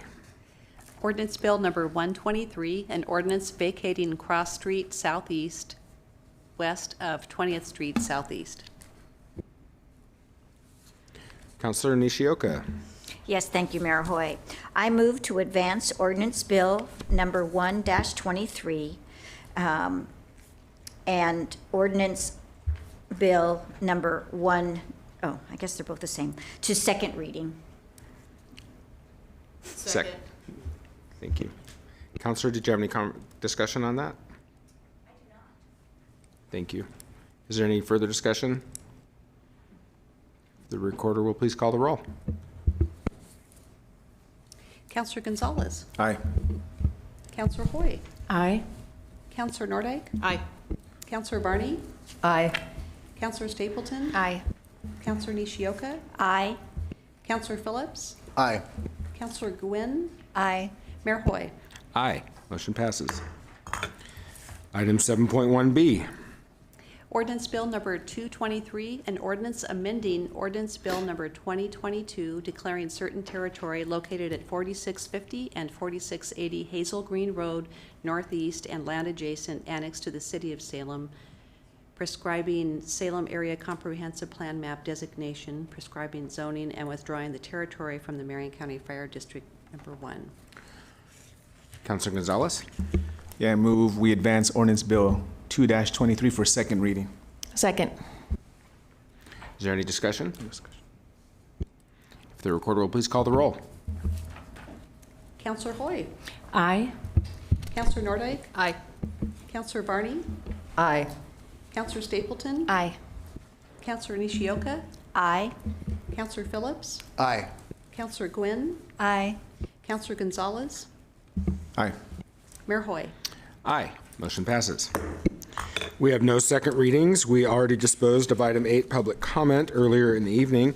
I would just like to take the chair's prerogative and thank you all. Well done. We did it. You've survived your first meeting back. I also want to thank Mr. Staley and the staff for making this night possible. There was a lot of work that went into making the place that I call the land that time forgot able to conduct one of these hybrid meetings. There's a lot of technology, given all the moving parts between CC Media, our ASL interpreters, our Spanish interpreters, our YouTube streaming, our Facebook streaming, all of the things. There's a lot of technology that goes into that, and our equipment just didn't accommodate it before tonight. And so thank you, job well done to everybody who made this possible. I think it's great to be back in person. I'm super excited to be working with all of you. And with that, we are adjourned.